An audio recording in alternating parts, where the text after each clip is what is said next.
السلام عليكم ورحمة الله. الحمد لله والصلاة بسم الله الرحمن الرحيم.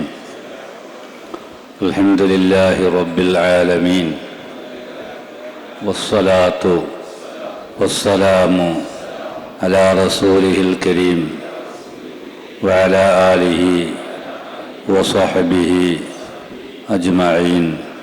اللهم صل على سيدنا محمد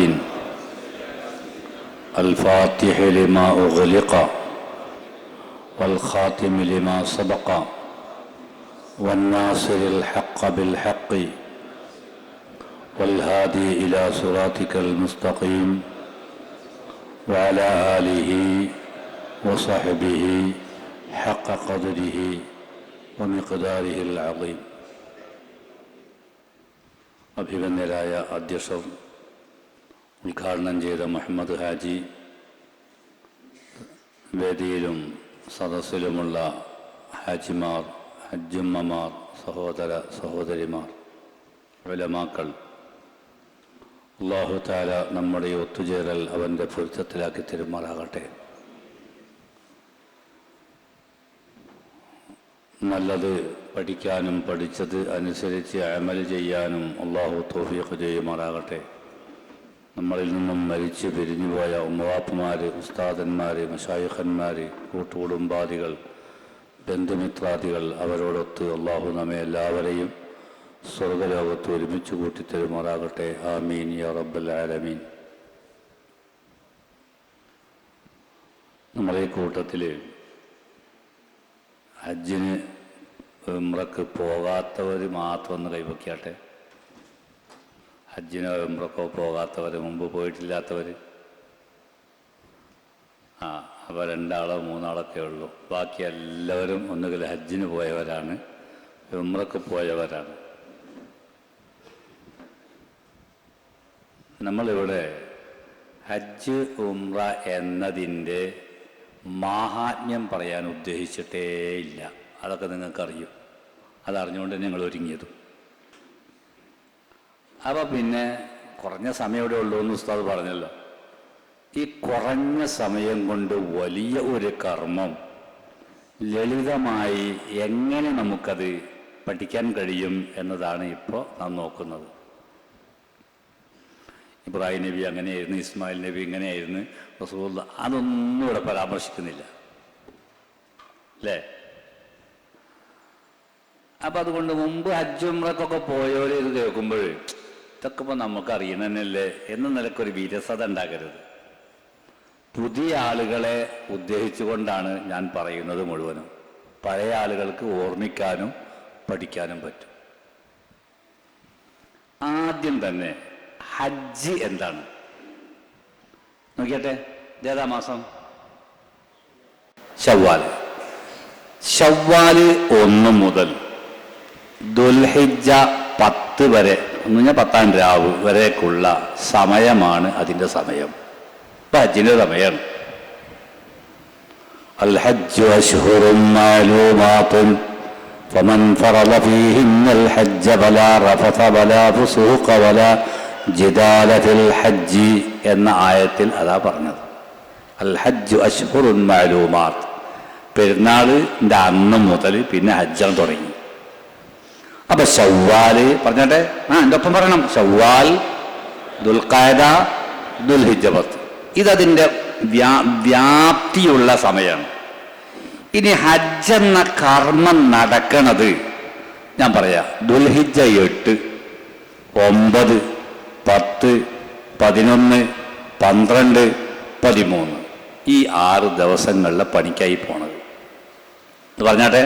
ദുൽഹിജ്ജ 8, 9, 10, 11, 12, 13 ഈ ദിവസങ്ങളിൽ മക്ക, മിന, അറഫ, മുസ്ദലിഫ എന്നീ സ്ഥലങ്ങൾ കേന്ദ്രീകരിച്ച് 6ഉം 5ഉം 11 കർമ്മങ്ങൾ നിർബന്ധമായവ സമന്വയിപ്പിച്ച് ചെയ്യുന്ന ഒരു പരിപാടി, ഒരു അമലിൻ്റെ പേരാണ് ഹജ്ജ്. ഉംറക്ക് ഒന്നൊന്നുമില്ല, ഈ പറയപ്പെട്ടൊന്നുമില്ല. ഹജ്ജാകുമ്പോൾ അതിന് സ്ഥലകാലബോധം വേണം. അതൊക്കെ മക്ക വേണം, ഹറം ഷരീഫ്, കഅബ ഷരീഫ്, മിന വേണം, ഉംറക്ക് മിനയില്ല, അറഫ വേണം, മുസ്ദലിഫ വേണം. ഞാൻ ഉംറക്കൊക്കെ പോയതാണ് ഇവിടെ, എന്തിപ്പം ഇനി ഹജ്ജ് എന്ന് പറഞ്ഞിട്ട് കാര്യമില്ല. ഈ ഉംറ കച്ചവടം പഴുത്തു തുടങ്ങിയതാണ്. അതേ സമയത്ത് പഴയകാല ആളുകൾ ഹജ്ജിന് പോകുമ്പോൾ ഉംറ ചെയ്യുന്ന ഒരു മെത്തേഡായിരുന്നു. ഇപ്പൊ എങ്ങനെയെങ്കിലും തട്ടിയൊപ്പിച്ച് പെണ്ണുങ്ങളെ സംബന്ധിച്ചിടത്തോളം ഒരു വള വിറ്റാ ഉംറക്ക് പോകാൻ കാശായി. അപ്പൊ ഉംറക്ക് ഇങ്ങോട്ട് പോയി വന്നു കഴിഞ്ഞാൽ ഹജ്ജിന് പോണ്ട എന്നൊരു തോന്നൽ വന്നു പോകരുത്. വന്നിട്ടല്ലേ ഞാൻ പറയണത്, വന്നു പോകരുത്. പലർക്കും ഉംറക്ക് പോയാൽ പടച്ചോനെ എങ്ങനെയെങ്കിലും ഹജ്ജിന് എത്തണം എന്ന മോഹം ഉണ്ടാകരുത്. ആ കൂട്ടത്തിൽ അള്ളാഹു നമ്മളെ ആക്കി തരട്ടെ.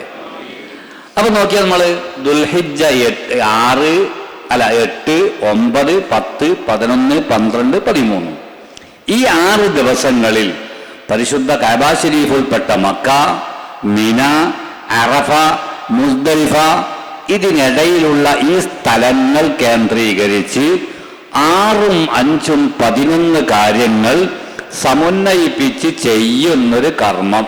നമ്മൾ നിസ്കാരത്തെ പറ്റി ഇങ്ങനെയൊക്കെ പറയാലോ, സുജൂദ്, റുക്വ ഇതെല്ലാം സമുന്നയിപ്പിച്ച് ചെയ്യാന്ന് പറഞ്ഞത് പോലെ ഇതാണ് ഹജ്ജ്. അപ്പൊ നമുക്ക് ആ സ്ഥലം പഠിക്കണം. 6, 5, 11 കാര്യം പഠിച്ചേ പറ്റൂ. ഇത് വീണ്ടും പഠിച്ച ഹജ്ജായി. നോക്ക, നമ്മളൊരു കട്ടൻ ചായ ഉണ്ടാക്കുകയാണെങ്കിൽ, ഒരു കടുംചായ, കട്ടൻ ചായ എന്നല്ലേ പറയും, ഒരു കട്ടൻ ചായ ഉണ്ടാക്കുകയാണെങ്കിൽ നിങ്ങൾ ഒന്ന് ഉഷാറാവണേ. ഒരു കട്ടൻ ചായ ഉണ്ടാക്കുകയാണെങ്കിൽ എന്തെല്ലാം മെറ്റീരിയൽ വേണം ഇതിന്? പാചായലാട്ടോ കട്ടൻ ചായ. വെള്ളം വേണം, ചായപ്പൊടി വേണം, പഞ്ചാര സുന്നത്തല്ലേ ഉള്ളൂ. എത്ര ആളാ പഞ്ചാര ഉണ്ട്? പഞ്ചാരില്ല അധികം ആളുകൾക്കും. പഞ്ചാര സുന്നത്താണ്. അതിന്റെ നിർബന്ധ ഘടകം അതേതാണ്? തിളച്ച വെള്ളം വേണം, തേയില വേണം. ഈ കോൺക്രീറ്റ് നടക്കണമെങ്കിൽ സിമന്റ് വേണം, മെറ്റൽ വേണം, കമ്പി വേണം. ഇത് 3 അതിൻ്റെ റുക്കിനാണ്. എന്ന മാതിരി ഹജ്ജിന് 6 റുക്കിനുകളുണ്ട്. ഞാനൊന്ന് ഒറ്റക്ക് പറയാം, എന്നിട്ട് നമുക്ക് കൂടി പറയാം.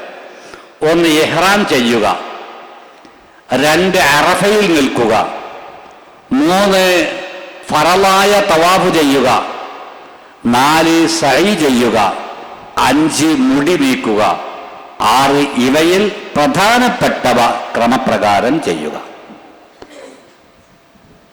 കഴിഞ്ഞു. ഇതാണ് പഠിച്ചാൽ ഹജ്ജ് പഠിച്ചു. ഇത് നിങ്ങൾ ഹൃദ്യസ്ഥമാക്കിയാൽ കണ്ണ് കെട്ടി വിട്ടാലും നിങ്ങൾ ഒറ്റക്ക് പോയി കർമ്മം ചെയ്തു വരും. ഒരു മൗലിയാർ ആവശ്യവും വരില്ല. പക്ഷെ ഇത് പഠിക്കണം. ഇനി ഇതിലേക്ക് ഒരു 5 എണ്ണം വാജിബാത്ത് എന്ന് പറഞ്ഞാൽ അതുകൊണ്ട് 2 നിർബന്ധമാണ്, പക്ഷേ ചില വ്യത്യാസങ്ങളുണ്ട്.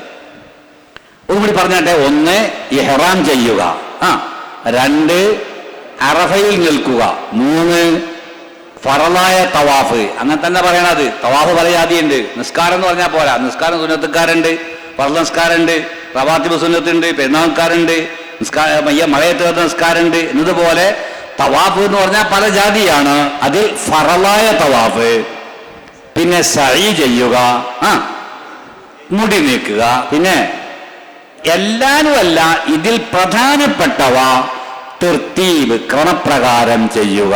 ഈ 6 എണ്ണത്തിന്റെ പേര് റുക്ന് എന്നാണ്. അറബി പേരൊന്നും നിങ്ങൾ പഠിച്ചു വെക്കണമെന്നില്ല. അത് നിർബന്ധമാണ്.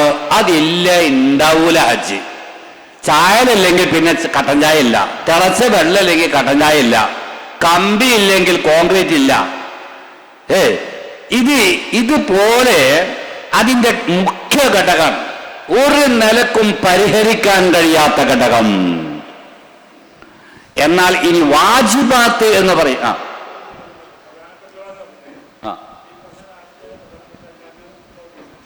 അങ്ങനല്ല. ഇതിൽ തർത്തീബ് അങ്ങോട്ടും ഇങ്ങോട്ടും തെറ്റിക്കാൻ പറ്റിയതൊക്കെ ഉണ്ട്. ഇപ്പൊ നമ്മൾ വുദു ഉണ്ടാക്കുമ്പോൾ ആദ്യം കാല് കഴുകുക, പിന്നെ മുഖം കഴുകുക, പിന്നെ കൈ കഴുകുക. ഇത് പറ്റൂലല്ലോ. അവിടെ മുഖം തന്നെയാണ് ഫറള്. അത് കഴിഞ്ഞ് തലതടകി, എന്നിട്ട് ലാസ്റ്റ് കാല്. ഹജ്ജിന്റെ ഞാൻ ഈ പറഞ്ഞ 5 കാര്യങ്ങളിൽ ഏറ്റവും ആദ്യം ഇഹ്റാമാകണം. നമ്മൾ ആദ്യം അറഫേക്കാണ് പോവുക, അവിടെ ഇഹ്റാം കെട്ടാ. അത് പറ്റൂല. ആദ്യം ഇഹ്റാമാകണം. അറഫ കഴിഞ്ഞാലേ തവാഫ് പറ്റുള്ളൂ. അറഫയിൽ ഇപ്പൊ ഭയങ്കര തിരക്കല്ലേ, മക്കത്ത് ഇപ്പൊ ആരും ഉണ്ടാവില്ല, എല്ലാവരും അറഫയൊക്കെ അങ്ങോട്ട് പോയിട്ടുണ്ട്. ഇവിടെ നമുക്ക് കഅബ അങ്ങോട്ട് ഹജറുൽ അസ്വദൊക്കെ ഒന്ന് മൊത്തിയത് മാത്രമല്ല കയറിട്ട് കെട്ടിക്കൊണ്ടുവരാൻ നോക്കാം എന്നും പറഞ്ഞ് തവാഫിലൂടെ വെക്കാൻ പറ്റില്ല. തവാഫ് ചെയ്യണമെങ്കിൽ അറഫ കഴിയണം. അതാണ് തർത്തീബ് ഞാൻ പറഞ്ഞിട്ടാ. പിന്നെ അപ്പൊ നമുക്ക് നോക്കാം, 6 റുക്കിനെ ഞാൻ ആദ്യം പറഞ്ഞത്. ഇനി നമുക്ക് വാജിബാത്തുകൾ കൂടിയുണ്ട്, അതും കൂടി ഒന്ന് ഓറൽ പറഞ്ഞു പോകാം. ഇഹ്റാമാണ് റുക്കിന് അല്ലേ, അത് മീഖാത്തിൽ നിന്നാവുക. അതൊക്കെ നല്ല വിശദീകരണങ്ങൾ ഉള്ളതാട്ടോ. മീഖാത്തിൽ നിന്നാവുക, ഒന്ന് വാജിബാത്ത്. 2 മുസ്ദലിഫയിൽ രാപ്പാർക്കുക. 3 അയ്യാമുത്ത് ശരീക്കിന്റെ രാവുകളിൽ മിനയിൽ രാപ്പാർക്കുക. 4 അതിന്റെ പകലുകളിൽ ജംറകളെ എറിയുക. 5 വദാഇന്റെ തവാഫ്. ഈ 6ഉം 5ഉം 11 കാര്യങ്ങൾ കൂടിച്ചേർന്ന ഒരു കർമ്മത്തിന്റെ പേര് ഹജ്ജ്. നമ്മൾ നോക്കാം. നമ്മൾ ഒരു എക്സാമ്പിൾ, ഒരു ഉദാഹരണത്തിന് മെയ് 15-ാം തീയതിയാണ് നമ്മൾ പുറപ്പെടണം എന്ന് വിചാരിക്കുക. അപ്പൊ അന്ന് നിങ്ങൾ രാവിലെ അതിന് മുമ്പ് തന്നെ പെട്ടിയും സാധനങ്ങളൊക്കെ റെഡിയാക്കും. അതിന്റെ ഷർത്തും പറഞ്ഞൊന്നും നിങ്ങൾക്ക് പറഞ്ഞു തരേണ്ടതില്ല. എല്ലാം അത്യാവശ്യം വേണ്ടപ്പെട്ട മുതലൊക്കെ റെഡിയാക്കി പെട്ടിയിലൊക്കെ വെച്ച് പിന്നെ ഒക്കെ സെറ്റപ്പാക്കി. ചൂട് കാലാട്ടോ, നല്ല ചൂടാണ്. ഇനി ഇവിടെ അങ്ങോട്ട് പെരുംചൂടാണ്. ഹജ്ജിലൊക്കെ നല്ല പൊരിഞ്ഞ ചൂടായിരിക്കും, ബേജാറാവണ്ട. ചൂടിന് അത്യാവശ്യമായ എന്തെങ്കിലും വല്ല കൂവപ്പൊടിയോ ഒക്കെ കൊണ്ടുപോകാം. മറ്റേ ഈ കസുകസ് ഉണ്ടല്ലോ, കറുത്ത കസുകസ്, അതൊന്നും ആരും കൊണ്ടുപോകാൻ നിൽക്കരുത്. കൂവപ്പൊടി കൊണ്ടുപോകാം. അത്തരം ചൂടിനെ തടുക്കാൻ ആവശ്യമായ ശാരീരിക ആവശ്യത്തിനുള്ളതൊക്കെ എടുത്തു വെച്ച് നിങ്ങളുടെ സാധന സാമഗ്രികളൊക്കെ എടുത്തു വെച്ച് റെഡിയാക്കുകയാണ്.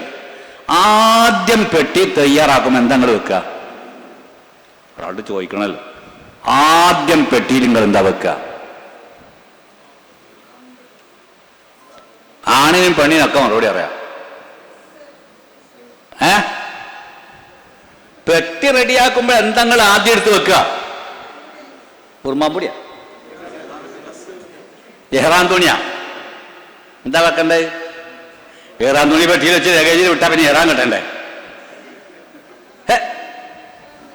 എന്തെങ്കിലും വെക്കുക. എന്നാ ഞാൻ പറയാ, ചിലർ പറയും മുസാഹിബ് ജബർ ഇഹ്റാം തുണി 2 കിലോ ക്ഷമ. നല്ല ക്ഷമ വേണം. ഹജ്ജിന് പോകുന്ന ആളുകൾ അവിടെ ചെന്നിട്ട് അങ്ങനെ പോകും, മഴ ഒഴിഞ്ഞ് തൊള്ളയിലിടാന്ന് വിചാരിച്ചാലും പോയിട്ട് കാര്യമില്ല.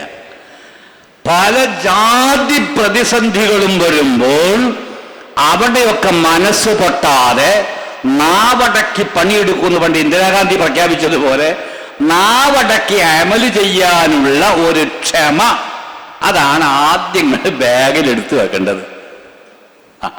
അതൊക്കെ റെഡിയാക്കി പിന്നെ നിങ്ങൾ പുറപ്പെടുന്ന അന്ന് രാവിലെ എന്നാണെങ്കിലും എയർപോർട്ടിലേക്ക് പോകുന്നതിന് മുമ്പ് വീട്ടിൽ നിന്ന് 2 റക്അത്ത് സുന്നത്ത് നിസ്കരിച്ച്. അതെന്തിനാ സുന്നത്ത് നിസ്കാരം? ഒരു യാത്രയുടെ സുന്നത്ത് നിസ്കാരം. അത് ഹജ്ജാട്ടെ, ഉംറയാട്ടെ, ഗൾഫ് പോലാകട്ടെ, ദൂരം വഴിക്ക് എവിടെ പോകുമ്പോഴും 2 റക്അത്ത് സുന്നത്ത് നിസ്കരിക്കണം. അവിടെ ഇരുന്നൊരു ആയത്തുൽ കുർസി ഓതി, ഒരു 3 പ്രാവശ്യം ലീലാഫി സൂറത്ത് ഓതി, കുടുംബാംഗങ്ങളോടൊക്കെ യാത്ര പറഞ്ഞ് ബിസ്മീൻ ചൊല്ലി നിങ്ങൾ ഇറങ്ങി എയർപോർട്ടിലെത്തുന്നു. ഒന്നുകിൽ ഗവൺമെന്റ് പറയുന്നിടത്ത്, അല്ലെങ്കിൽ പ്രൈവറ്റ് സംഘങ്ങളാണെങ്കിൽ അതിൻ്റെ ആളുകൾ പറയുന്ന പോയിന്റിൽ നിങ്ങൾ എത്തുന്നു. എന്നിട്ട് നിങ്ങൾ പിന്നെ അവിടെ നിന്ന് ഇഹ്റാം ചെയ്യുകയാണ്. എന്തിനാണ് സാധാരണഗതിയിൽ പോകുന്ന? എപ്പോഴാണ്? മെയ് 15 എന്ന് പറഞ്ഞാൽ മാസം ദുൽഖഅദ് 14-15 ആവുമല്ലോ. അപ്പോൾ നമ്മൾ ഹജ്ജ് എന്താണ്? ദിവസം എത്രയുണ്ട്? ഒരുപാട് ദിവസം ഉണ്ടല്ലോ, 10-20 ദിവസമുണ്ട്. അപ്പൊ ഇവിടുന്ന് പോകുമ്പോ തന്നെ ഹജ്ജിന് ഇഹ്റാം കിട്ടുമോ? ഇല്ല. അപ്പൊ പിന്നെ നമ്മൾ എന്ത് ചെയ്യും? സൗകര്യത്തിന് ഉംറയ്ക്ക് ഇഹ്റാം കെട്ടി പോകും. മക്കത്ത് ചെന്ന് ഉംറയൊക്കെ നിർവഹിച്ച് ചിലപ്പോൾ അന്ന് തന്നെ അല്ലെങ്കിൽ പിറ്റേ ദിവസം മദീനത്തേക്ക് കൊണ്ടുപോകും. ചിലപ്പോൾ ഗവൺമെന്റ് രാജ്യമാരാണെങ്കിൽ ഇവിടുന്ന് മക്കത്തേക്ക് കൊണ്ടുപോകുന്നല്ല, കഴിഞ്ഞ കൊല്ലം നേരെ മദീനത്തേക്കായിരുന്നു. ഇക്കൊല്ലത്തിന്റെ ഷെഡ്യൂൾ ഞാൻ അറിഞ്ഞിട്ടില്ല. മദീനത്തേക്ക് ആദ്യം കൊണ്ടുപോയി അവിടുന്ന് വരുമ്പോഴായിരിക്കും ഇഹ്റാം കെട്ടിപ്പോരുക. ഇങ്ങനെയൊക്കെ ഉണ്ട്. അവിടെ നമ്മൾ ഇങ്ങനെ റൂട്ട് പഠിക്കുക. ഇവിടുന്ന് നമ്മൾ ഇഹ്റാം കെട്ടിപ്പോകുന്നത് ഉംറക്കാണ്. എന്നിട്ട് മക്കത്ത് ചെന്ന് ഉംറയൊക്കെ കഴിഞ്ഞ് കുറേ ദിവസം അവിടെ ഉണ്ടാവും. അവർ നിങ്ങനെ പല ഉംറകളും ചെയ്ത് പലയിടത്തും കാണാൻ പോയി.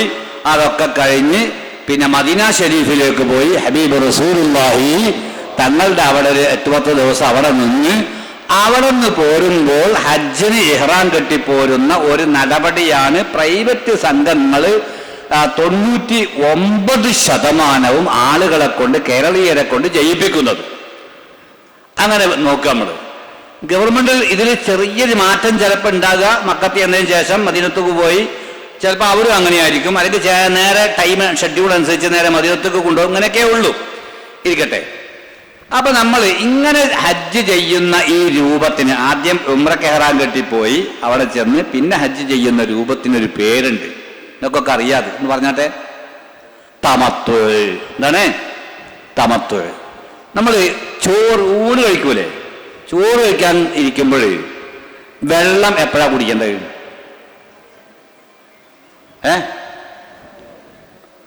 ആദ്യം കുടിക്കണോ, ഇടയെ കുടിക്കണോ, ലാസ്റ്റ് കുടിക്കണോ? അതാൻ്റെ ചോദ്യം. ആദ്യം കുടിച്ചാൽ തമത്വമായി. അങ്ങനെയുണ്ട്. പിന്നെ ആദ്യം ചോറൊക്കെ തിന്ന് അത്യാവശ്യമായതിനു ശേഷം ലാസ്റ്റ് കുറെ നേരം കഴിഞ്ഞിട്ട് വെള്ളം കുടിക്കണമെങ്കിലോ അതിന്റെ പേര് ഇഫ്റാദ് എന്നാ പറയാ. എന്നാ മാതിരിയാ ഉംറ വെള്ളവും ചോറ് ഹജ്ജുമായി ഒരു ഉദാഹരണത്തിന് സങ്കല്പിച്ചാൽ നമ്മളിപ്പോ ഇവിടെ നിന്ന് ചെയ്തിട്ടുള്ളത് ഉംറയാണ്. അത് വെള്ളം കുടിച്ചിരിക്കുക. ഇനി കുറച്ച് കഴിഞ്ഞിട്ടാണ് ആഹാരം കഴിക്കുക. അത് അതിന്റെ ശാസ്ത്രീയതയാണ്.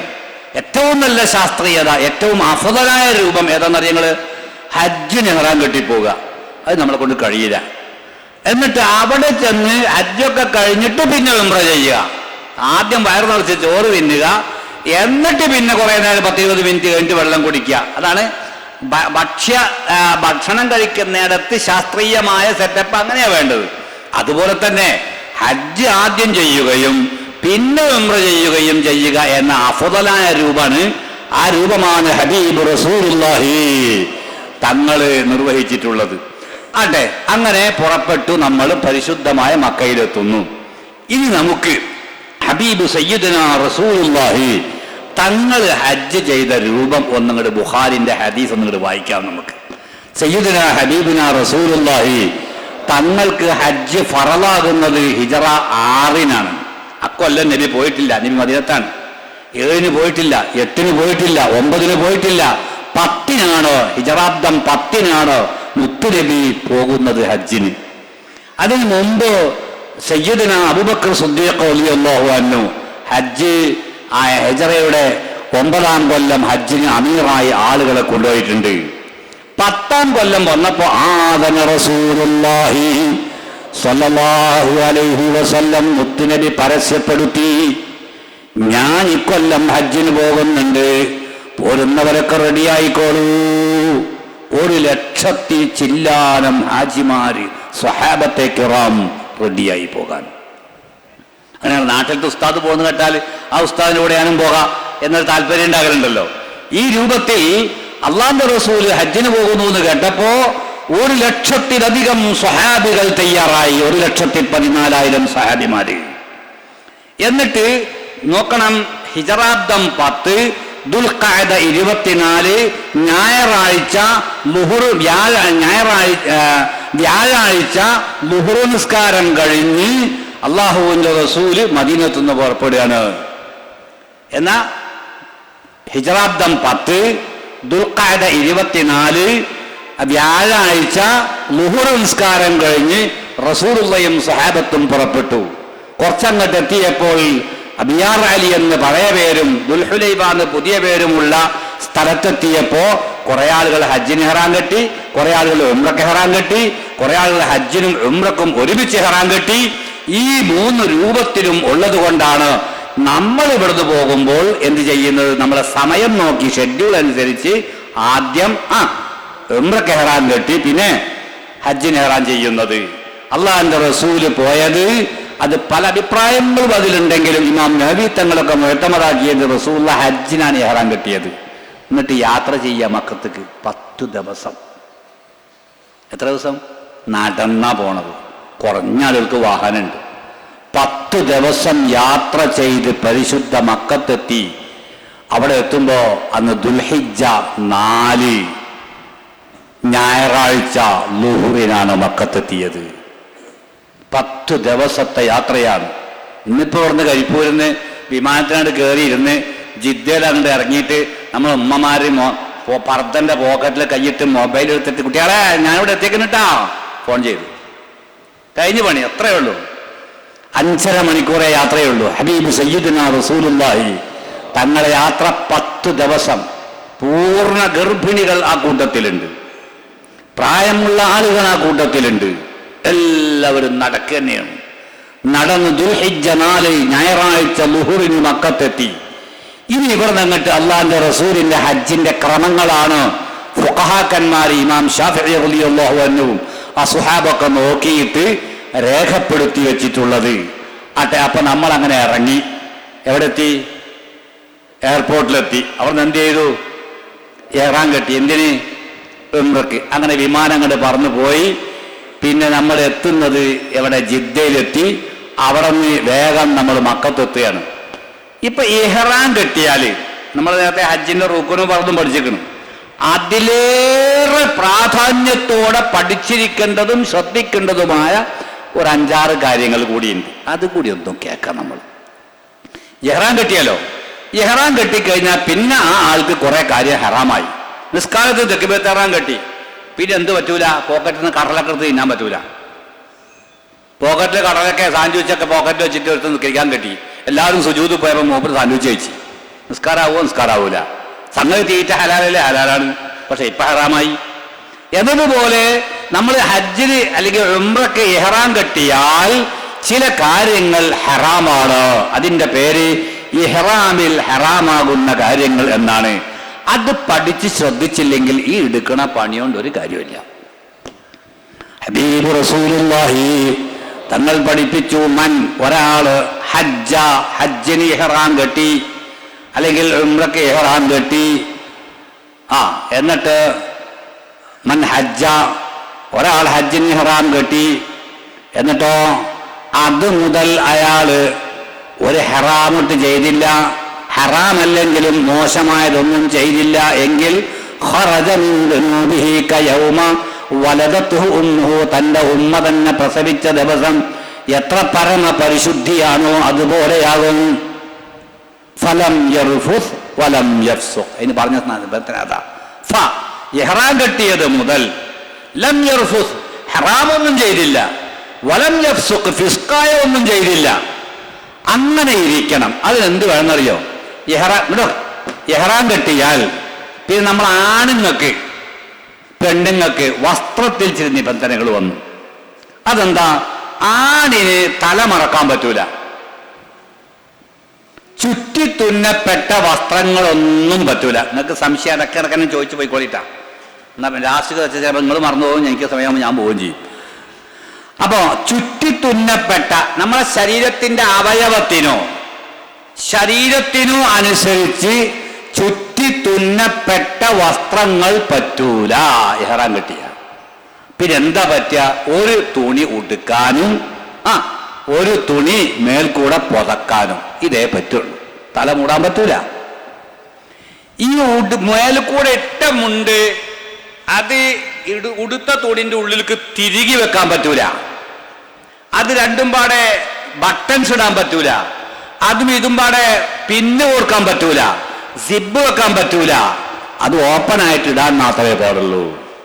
ഇതാണ് ആണുങ്ങൾക്ക്. പെണ്ണുങ്ങൾക്കോ മുഖം മറക്കാൻ പറ്റൂല.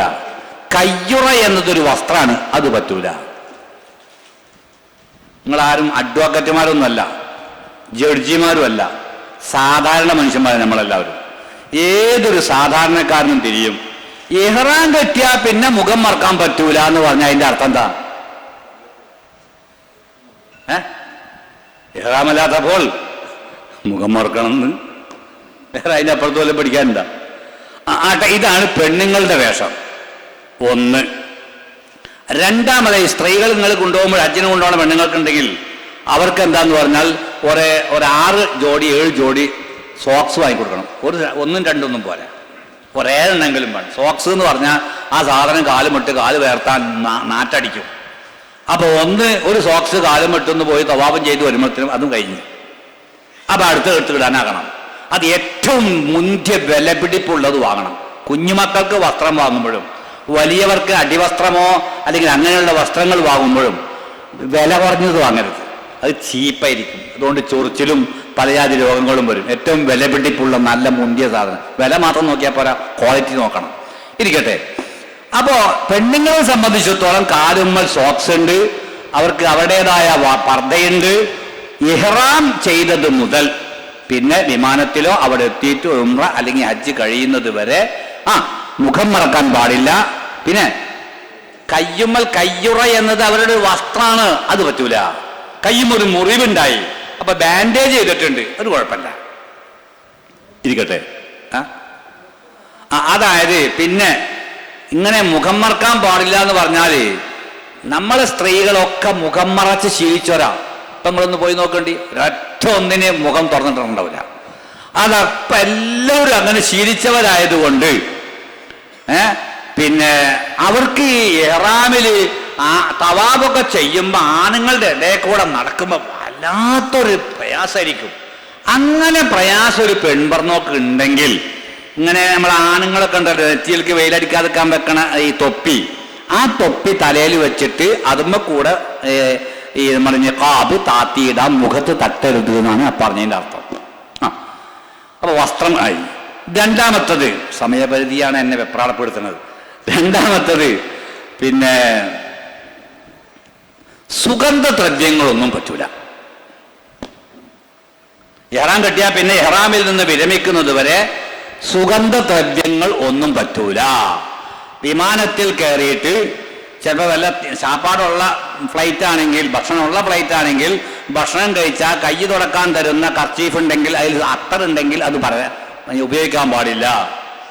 എയർപോർട്ടിൽ ഇറങ്ങിയിട്ട് മോനെ വിശക്കനുണ്ടല്ലോ, ഒരു ഹോട്ടലിൽ കയറി എന്തോ ചോറൊക്കെ മേടിച്ച് തിന്ന്, മന്തിയോ എന്തൊക്കെ മേടിച്ച് തിന്ന്, അപ്പോൾ അവിടെ കയ്യ് കഴുകാൻ ചെന്ന് നോക്കുമ്പോൾ സോപ്പ് വെച്ചിട്ടുണ്ട്. സുഗന്ധ സോപ്പാണെങ്കിൽ തൊടാൻ പറ്റില്ല.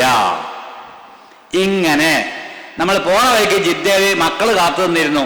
മക്കൾ വാപ്പയമ്മ അജ്ജിന് വരില്ല എന്ന് വിചാരിച്ചിട്ട് അവരെ വേഗം റൂമിൽ കൊണ്ടുപോയി. റൂമിൽ നല്ല ബെഡ്ഷീറ്റൊക്കെ വിട്ടിട്ട് ബെഡ്ഷീറ്റുമിലൊക്കെ നല്ല പെർഫ്യൂമൊക്കെ അടിച്ചിട്ടുണ്ട്. അത് മിരിക്കാൻ പറ്റൂല, എടുത്ത് മാറ്റണം. ഇങ്ങനെ നമ്മൾ ശരീരത്തിലോ വസ്ത്രത്തിലോ ഉപയോഗിക്കുന്ന സ്ഥലത്തോ സുഗന്ധം പറ്റില്ല. ശരീരത്തിൽ പറ്റൂല, വസ്ത്രത്തിൽ പറ്റൂല, ഉപയോഗിക്കുന്ന സ്ഥലത്തും പറ്റൂല. ഇത് മുഹരിം ശ്രദ്ധിക്കേണ്ടതാണ്. ഇതൊന്നും ശ്രദ്ധിക്കാഞ്ഞാൽ പിന്നെ ഹജ്ജ് കൊണ്ട് ഉംറ കൊണ്ട് ഇഹ്റാം കൊണ്ട് എന്ത് കാര്യമുള്ളത്? രണ്ട്. ഇനി ഞാൻ ചോദിക്കട്ടെ, നമ്മൾ ഈ ഗൾഫിൽ നിന്നൊക്കെ പറഞ്ഞ കുട്ടികൾ തലവേദനയൊക്കെ പറഞ്ഞ ഒരു പച്ചത്തൈലം കൊണ്ടുവരില്ല, അതിൻ്റെ പേരെന്താണ്? കോടാലി. ഒരു കോടാലി തന്നെയാണത്, തലവേദനയെ വെട്ടിപ്പൊടിക്കുന്ന സാധനമാണ് അത്. അത് പല്ലുവേദനക്ക് വെക്കും, തലവേദനക്ക് വെക്കും, പരട്ടും. അത് പരട്ടി കൂടെ ഒരു ഉമ്മാക്ക് തലവേദന, അപ്പൊ കോടാലി ബാഗിലുണ്ട്. ആ കോടാലി തൈലം അല്പം എടുത്ത് നല്ല സുഗന്ധം ഉണ്ടാവും, അതിന് നല്ല മണം ഉണ്ടാവും. അതെടുത്ത് അല്പം പരട്ടി കൂടെ. എന്താ വേണ്ടത്? നിങ്ങൾ എന്തെങ്കിലും ഒന്ന് പറയണം. തെറ്റാൻ ശരിയാ, ഞാൻ നിങ്ങളെ പരീക്ഷിക്കല്ല, നിങ്ങളൊന്ന് ഉണർത്തുകയാണ്. ഉച്ചനേരല്ലേ ഉറങ്ങാതിരിക്കാൻ. പരട്ടാം. എന്തുകൊണ്ട്? ആരെങ്കിലും കല്യാണത്തിന് പോകുമ്പോൾ കോടാലിത്തേലം പറ്റിയ പോലെന്താ?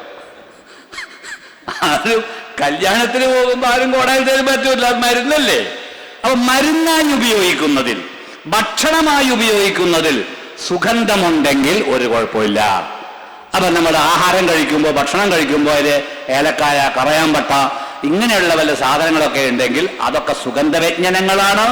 അതോടൊന്നും കുഴപ്പമില്ല. മക്കത്ത് ചെന്ന് നമ്മൾ വേറൊരു ഉംറക്ക് പോവുകയാണ്. അപ്പോൾ ഒരു കിറ്റിൽ വസ്ത്രങ്ങളൊക്കെ ആക്കിപ്പോയി. കിറ്റിൽ സോപ്പുണ്ട്, അത്തരം കുപ്പിയുണ്ട്. ഇതൊക്കെ പാടെയായിട്ട് തെന്നീമിലേക്കോ വേറെ ഏതെങ്കിലും സ്ഥലത്തേക്ക് പോയി അവിടുന്ന് കുളിച്ച് വസ്ത്രമൊക്കെ മാറ്റി.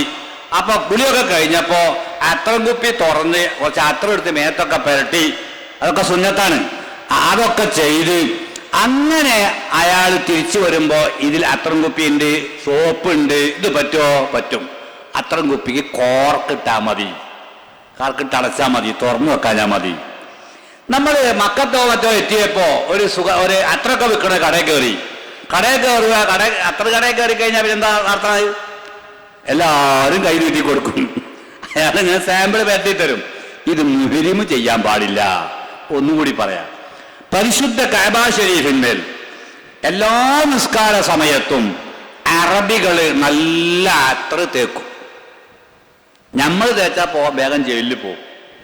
അതിന് നിയോഗിക്കപ്പെട്ട ആളുകളുണ്ട്, അവരാണ് തേക്കുക. നമ്മളെ പണി എന്താ അറിയോ? അറബികൾ തേച്ച് അത് കഴിഞ്ഞ ഉടനെ പോയിട്ട് നമ്മൾ തുടച്ചെടുക്കും. അത് പാടില്ല, ഹറാമാണ്. കഅബത്തുമ്മൽ പൂശിയ അത്തറ് നമ്മൾ ഇങ്ങോട്ട് തേച്ചെടുക്കൽ ഹറാമാണ്. പിന്നെ ഇഹ്റാമിലാണെങ്കിലോ പറയാനുമില്ല. ഇനി വേറൊന്ന് പറയട്ടെ, നമുക്ക് കുറച്ച് അത്തറ് പെരട്ടിയിട്ട് തബറുക്കിന് ഒരു ഇഹ്റാം തുണിയോ ഒരു മുസല്ലയോ ഒക്കെ കഅബ ശരീഫ് അല്ലാഹുവിന്റെ മുബാറക്കായ വീടല്ലേ. ജമാഅത്തുകാരോ മുജാഹിദുകളൊക്കെ ആണെങ്കിൽ പറയും, എന്താ ഈ തുന്നിയാളെ പരിപാടി, ഇവർക്ക് എന്താ കഅബൻ തുടച്ച് മുസല്ല കൊണ്ടുവരിക, എന്നിട്ട് നിൽക്കിരിക്കുക, അത് ബർക്കത്താണല്ലോ. ഇന്ന അവ്വല ബൈത്തിൻ വുദിഅ ലിന്നാസി ലല്ലദീ ബിബക്കത മുബാറക. കഅബ ശരീഫ് ബറക്കത്താക്കപ്പെട്ട ഭവനമാണ്. അപ്പോൾ ആ ഭവനം ഒന്ന് തൊട്ടത് കൊണ്ടോ തടവിയത് കൊണ്ടോ കുഴപ്പമില്ല, അത് ഖുർആനാണ്. അപ്പോ കഅബ ശരീഫിൽ നമ്മൾ അത്ര അങ്ങോട്ട് പെരട്ടിയിട്ട് മുസല്ല കൊണ്ടോ മറ്റോ തുടച്ചെടുക്കാം, അല്ലെങ്കിൽ തുടച്ച് നമ്മൾ മേത്തൊക്കെ പെരട്ടാം. അല്ലാതെ അവിടെ തേക്കുള്ളത് കൊണ്ടുവരൽ ഹറാമാണ്. ഏതുപോലെ ഹറമിലെ മണ്ണ് കൊണ്ടുണ്ടാക്കിയ മൺപാത്രങ്ങളും കല്ലുകളും സാധനങ്ങളൊക്കെ ഇങ്ങോട്ട് കൊണ്ടുവരൽ ഹറാമായതുപോലെ ചില ആളുകളുടെ ബിനയിലെ കല്ലെറിഞ്ഞിട്ട് കുറച്ച് കല്ല് ബാക്കിയുണ്ടെങ്കിൽ ഇത് വീട്ടിൽ കൊണ്ടുപോയിട്ട് ഷോക്കേസിൽ വെക്കണം, എൻ്റെ സ്മരണക്കും വേണ്ടി, ഹജ്ജിൻ്റെ സ്മരണക്ക് വേണ്ടി ഒരു പാത്രത്തിലാക്കിയിട്ട് ഷോക്കേസിൽ വെക്കണം എന്ന് പറഞ്ഞ് കല്ലുകളൊക്കെ കൊണ്ടുവന്ന് മുടിഞ്ഞ് പാപ്പറായി പോകും. ഹറമിലെ കല്ലും മണ്ണും ഇങ്ങോട്ട് കൊണ്ടുവരാൻ പാടില്ല, ഇവിടുത്തെ കല്ലും മണ്ണും അങ്ങോട്ട് കൊണ്ടുപോകാനും പാടില്ല. ഇരിക്കട്ടെ. അപ്പൊ രണ്ടാമത്തെ കാര്യം, ഒന്ന് ഞാൻ ഹറാമായ കാര്യങ്ങൾ രണ്ടെണ്ണം പറഞ്ഞു. ഒന്ന് വസ്ത്രം, അല്ലേ? ഉറക്കനെ പറയും. ഒന്ന് പുരുഷന്മാർക്ക് തലമറക്കലും ശരീരത്തിൻ്റെയോ അവയവത്തിൻ്റെയോ ആകൃതിക്കനുസരിച്ച് ചുറ്റി തുന്നപ്പെട്ട വസ്ത്രം ധരിക്കലും. സ്ത്രീകൾക്ക് മുഖം മറക്കലും കയ്യുറ ധരിക്കലും. രണ്ടാമതായിട്ട് ഉപയോഗിക്കുന്ന വസ്ത്രത്തിലോ ശരീരത്തിലോ ഉപയോഗിക്കുന്ന സ്ഥലത്തോ സുഗന്ധം ഉപയോഗിക്കൽ. ഇനി മൂന്ന്, ശരീരത്തിൽ നിന്ന് രോമവും നഖവും കൊഴിക്കൽ. കൊഴിയലല്ല, കൊഴിക്കലാണ്. അപ്പൊ നമ്മൾ ഇഹ്റാം കെട്ടിയാൽ പിന്നെ മുടി ചീകാൻ പാടില്ല, കുളിക്കുകയൊക്കെ ചെയ്യാം. ഇപ്പൊ 3-5 ദിവസമൊക്കെ ചിലപ്പോൾ ഇഹ്റാമിലുണ്ടാവും ഹജ്ജിൽ. അപ്പൊ കുളിക്കണ്ടേ? കുളിക്കാം. കുളിച്ചു കഴിഞ്ഞാൽ തല മുണ്ടോണ്ട് ഇങ്ങനെ ഒപ്പിയെടുക്കണം വെള്ളം. തല നന്നായിട്ടാണ് തോർത്തി മുടി കൊണ്ട് പോന്നു കഴിഞ്ഞാൽ അതിന് ഫിദി കൊടുക്കേണ്ടി വരും. പെണ്ണുങ്ങളാണ് കാര്യമായി ശ്രദ്ധിക്കേണ്ടത്. പെണ്ണുങ്ങൾ ഈ 3-4-5 മണിക്കൂർത്തെ വിമാനയാത്രയും അതിന് മുമ്പ് പോകാനുള്ള ഒരുക്കവും ടെൻഷനും ബേജാറും വെപ്രാളവും ഒക്കെ പാടെ കൂടി മക്കത്ത് അങ്ങോട്ട് എത്തിക്കഴിഞ്ഞാൽ അവർ റൂം അത് കാണിച്ചു കൊടുത്ത റൂമിലാണ് കയറി ഇരുന്നിട്ട് ആദ്യം തന്നെ തലയിലത്തെ മുണ്ട് കൊണ്ട് മാറ്റി, പെണ്ണുങ്ങൾ മാത്രമേ ഉണ്ടാവുള്ളൂ, ഇട്ടിട്ട് പിന്നെ അവർ തല ഒരു മാന്തലുണ്ട് അല്ലേ, ആ മാന്തലിന് മുടി പോന്നാൽ ഇഹ്റാമിലല്ലേ മുടി പോന്നാൽ ഫിദിയ കൊടുക്കേണ്ടി വരും. അതിൽ ഒരു എക്സ്ക്യൂസും ഇല്ല, ഒരു ഇളവുമില്ല. ബാക്കിയുള്ളതിനൊക്കെ പല ഇളവുകളുണ്ട്, ഇതിന് ഒരു ഇളവുമില്ല, ഫിദിയ കൊടുത്തേ പറ്റൂ. ഒരേ സമയം ഒരേ സ്ഥലത്ത് വെച്ച് 3 അതിലധികമോ മുടി മാന്തിക്കൊഴിച്ചാൽ ഏറ്റവും ചുരുങ്ങിയത് ഒരാട്, ആടിനെ കൊടുക്കണമെങ്കിൽ ആട് കൊടുക്കുക, അല്ലെങ്കിൽ അരി വാങ്ങിക്കൊടുക്കുക, അല്ലെങ്കിൽ നോമ്പ് കൊടുക്കുക, 3 ചെയ്യാം. ഇതാണ് അതിന്റെ ഫിദിയ. അപ്പൊ ഇരിക്കട്ടെ, മൂന്നാമത്തെ എന്താണ്? ശരീരത്തിൽ നിന്നും വസ്ത്രത്തിൽ നിന്നും രോമവും നഖവും കൊഴിക്കൽ. നമ്മൾ രാത്രി കിടന്നുറങ്ങി രാവിലെ എണീറ്റിട്ട് ടോർച്ചടിച്ച് നോക്കുകയാണ് തലയവണമ വല്ല മുടിയെറ്റുണ്ടോന്ന്. അങ്ങനെ നോക്കണ്ട, അത് സ്വാഭാവികമായി കൊഴിഞ്ഞു പോയതാണ്. നമ്മുടെ പ്രവൃത്തി കൊണ്ട് കൊഴിയരുത്. അതാണ് ഞാൻ പറഞ്ഞ ചീകല്, തോർത്തല്, മാന്തല്, ഇതുകൊണ്ടൊന്നും മുടി കൊഴിക്കാൻ പാടില്ല. ഞാൻ മുമ്പ് അബുദാബിയിൽ നിന്ന് കുറേ പ്രാവശ്യം ഹജ്ജിലുണ്ടായിരുന്നു, ICF തന്നെ. അങ്ങനെ പോകുമ്പോൾ അവിടെ 40 ദിവസമാണ് ഉമർ ഇബ്നു യൂസുഫ് പള്ളിയിൽ ഹജ്ജ് ക്ലാസ് ദർസ് നടത്തൽ. 40 ദിവസം പെണ്ണുങ്ങൾക്ക് ഒരു വീട്ടിൽ വെച്ച് നടത്തും, ആണുങ്ങൾക്ക് പള്ളിയിൽ വെച്ചും. 10-200 ആളുണ്ടാവും. 4 ബസ് 5 ബസ് ആളുണ്ടാവും, അതിനൊക്കെ ആളുണ്ടാവും. മറ്റുള്ളവർ കേൾക്കാനും ഉണ്ടാവും. അങ്ങനെ ഈ മുടിയെ സംബന്ധിച്ച് ഇങ്ങനെ ഒരു ഓറൽ പറച്ചിലൊന്നുമല്ല, നന്നായി വിശദീകരിച്ചൊക്കെ പറയും. 40 ദിവസം തീർച്ചയായിട്ടും. അപ്പോൾ പറഞ്ഞപ്പോൾ ഒരു മനുഷ്യനെ നമ്മൾ ഇവിടെയുള്ള രണ്ടത്താണി ആ ഭാഗത്തുള്ള ഒരു മനുഷ്യൻ, അയാൾ പേടിച്ചു പോയി.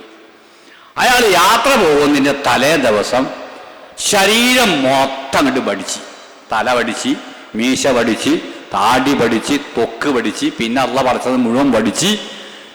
എന്നിട്ട് ഇങ്ങോട്ട് വന്നപ്പോൾ നമ്മളെ കൂട്ടത്തിൽ തമാശക്കാരൻ പറഞ്ഞു, ഇപ്പൊ ഉമ്മ പെറ്റ മോനെ പോലെ ആയിട്ടുണ്ട് എന്ന് പറഞ്ഞു.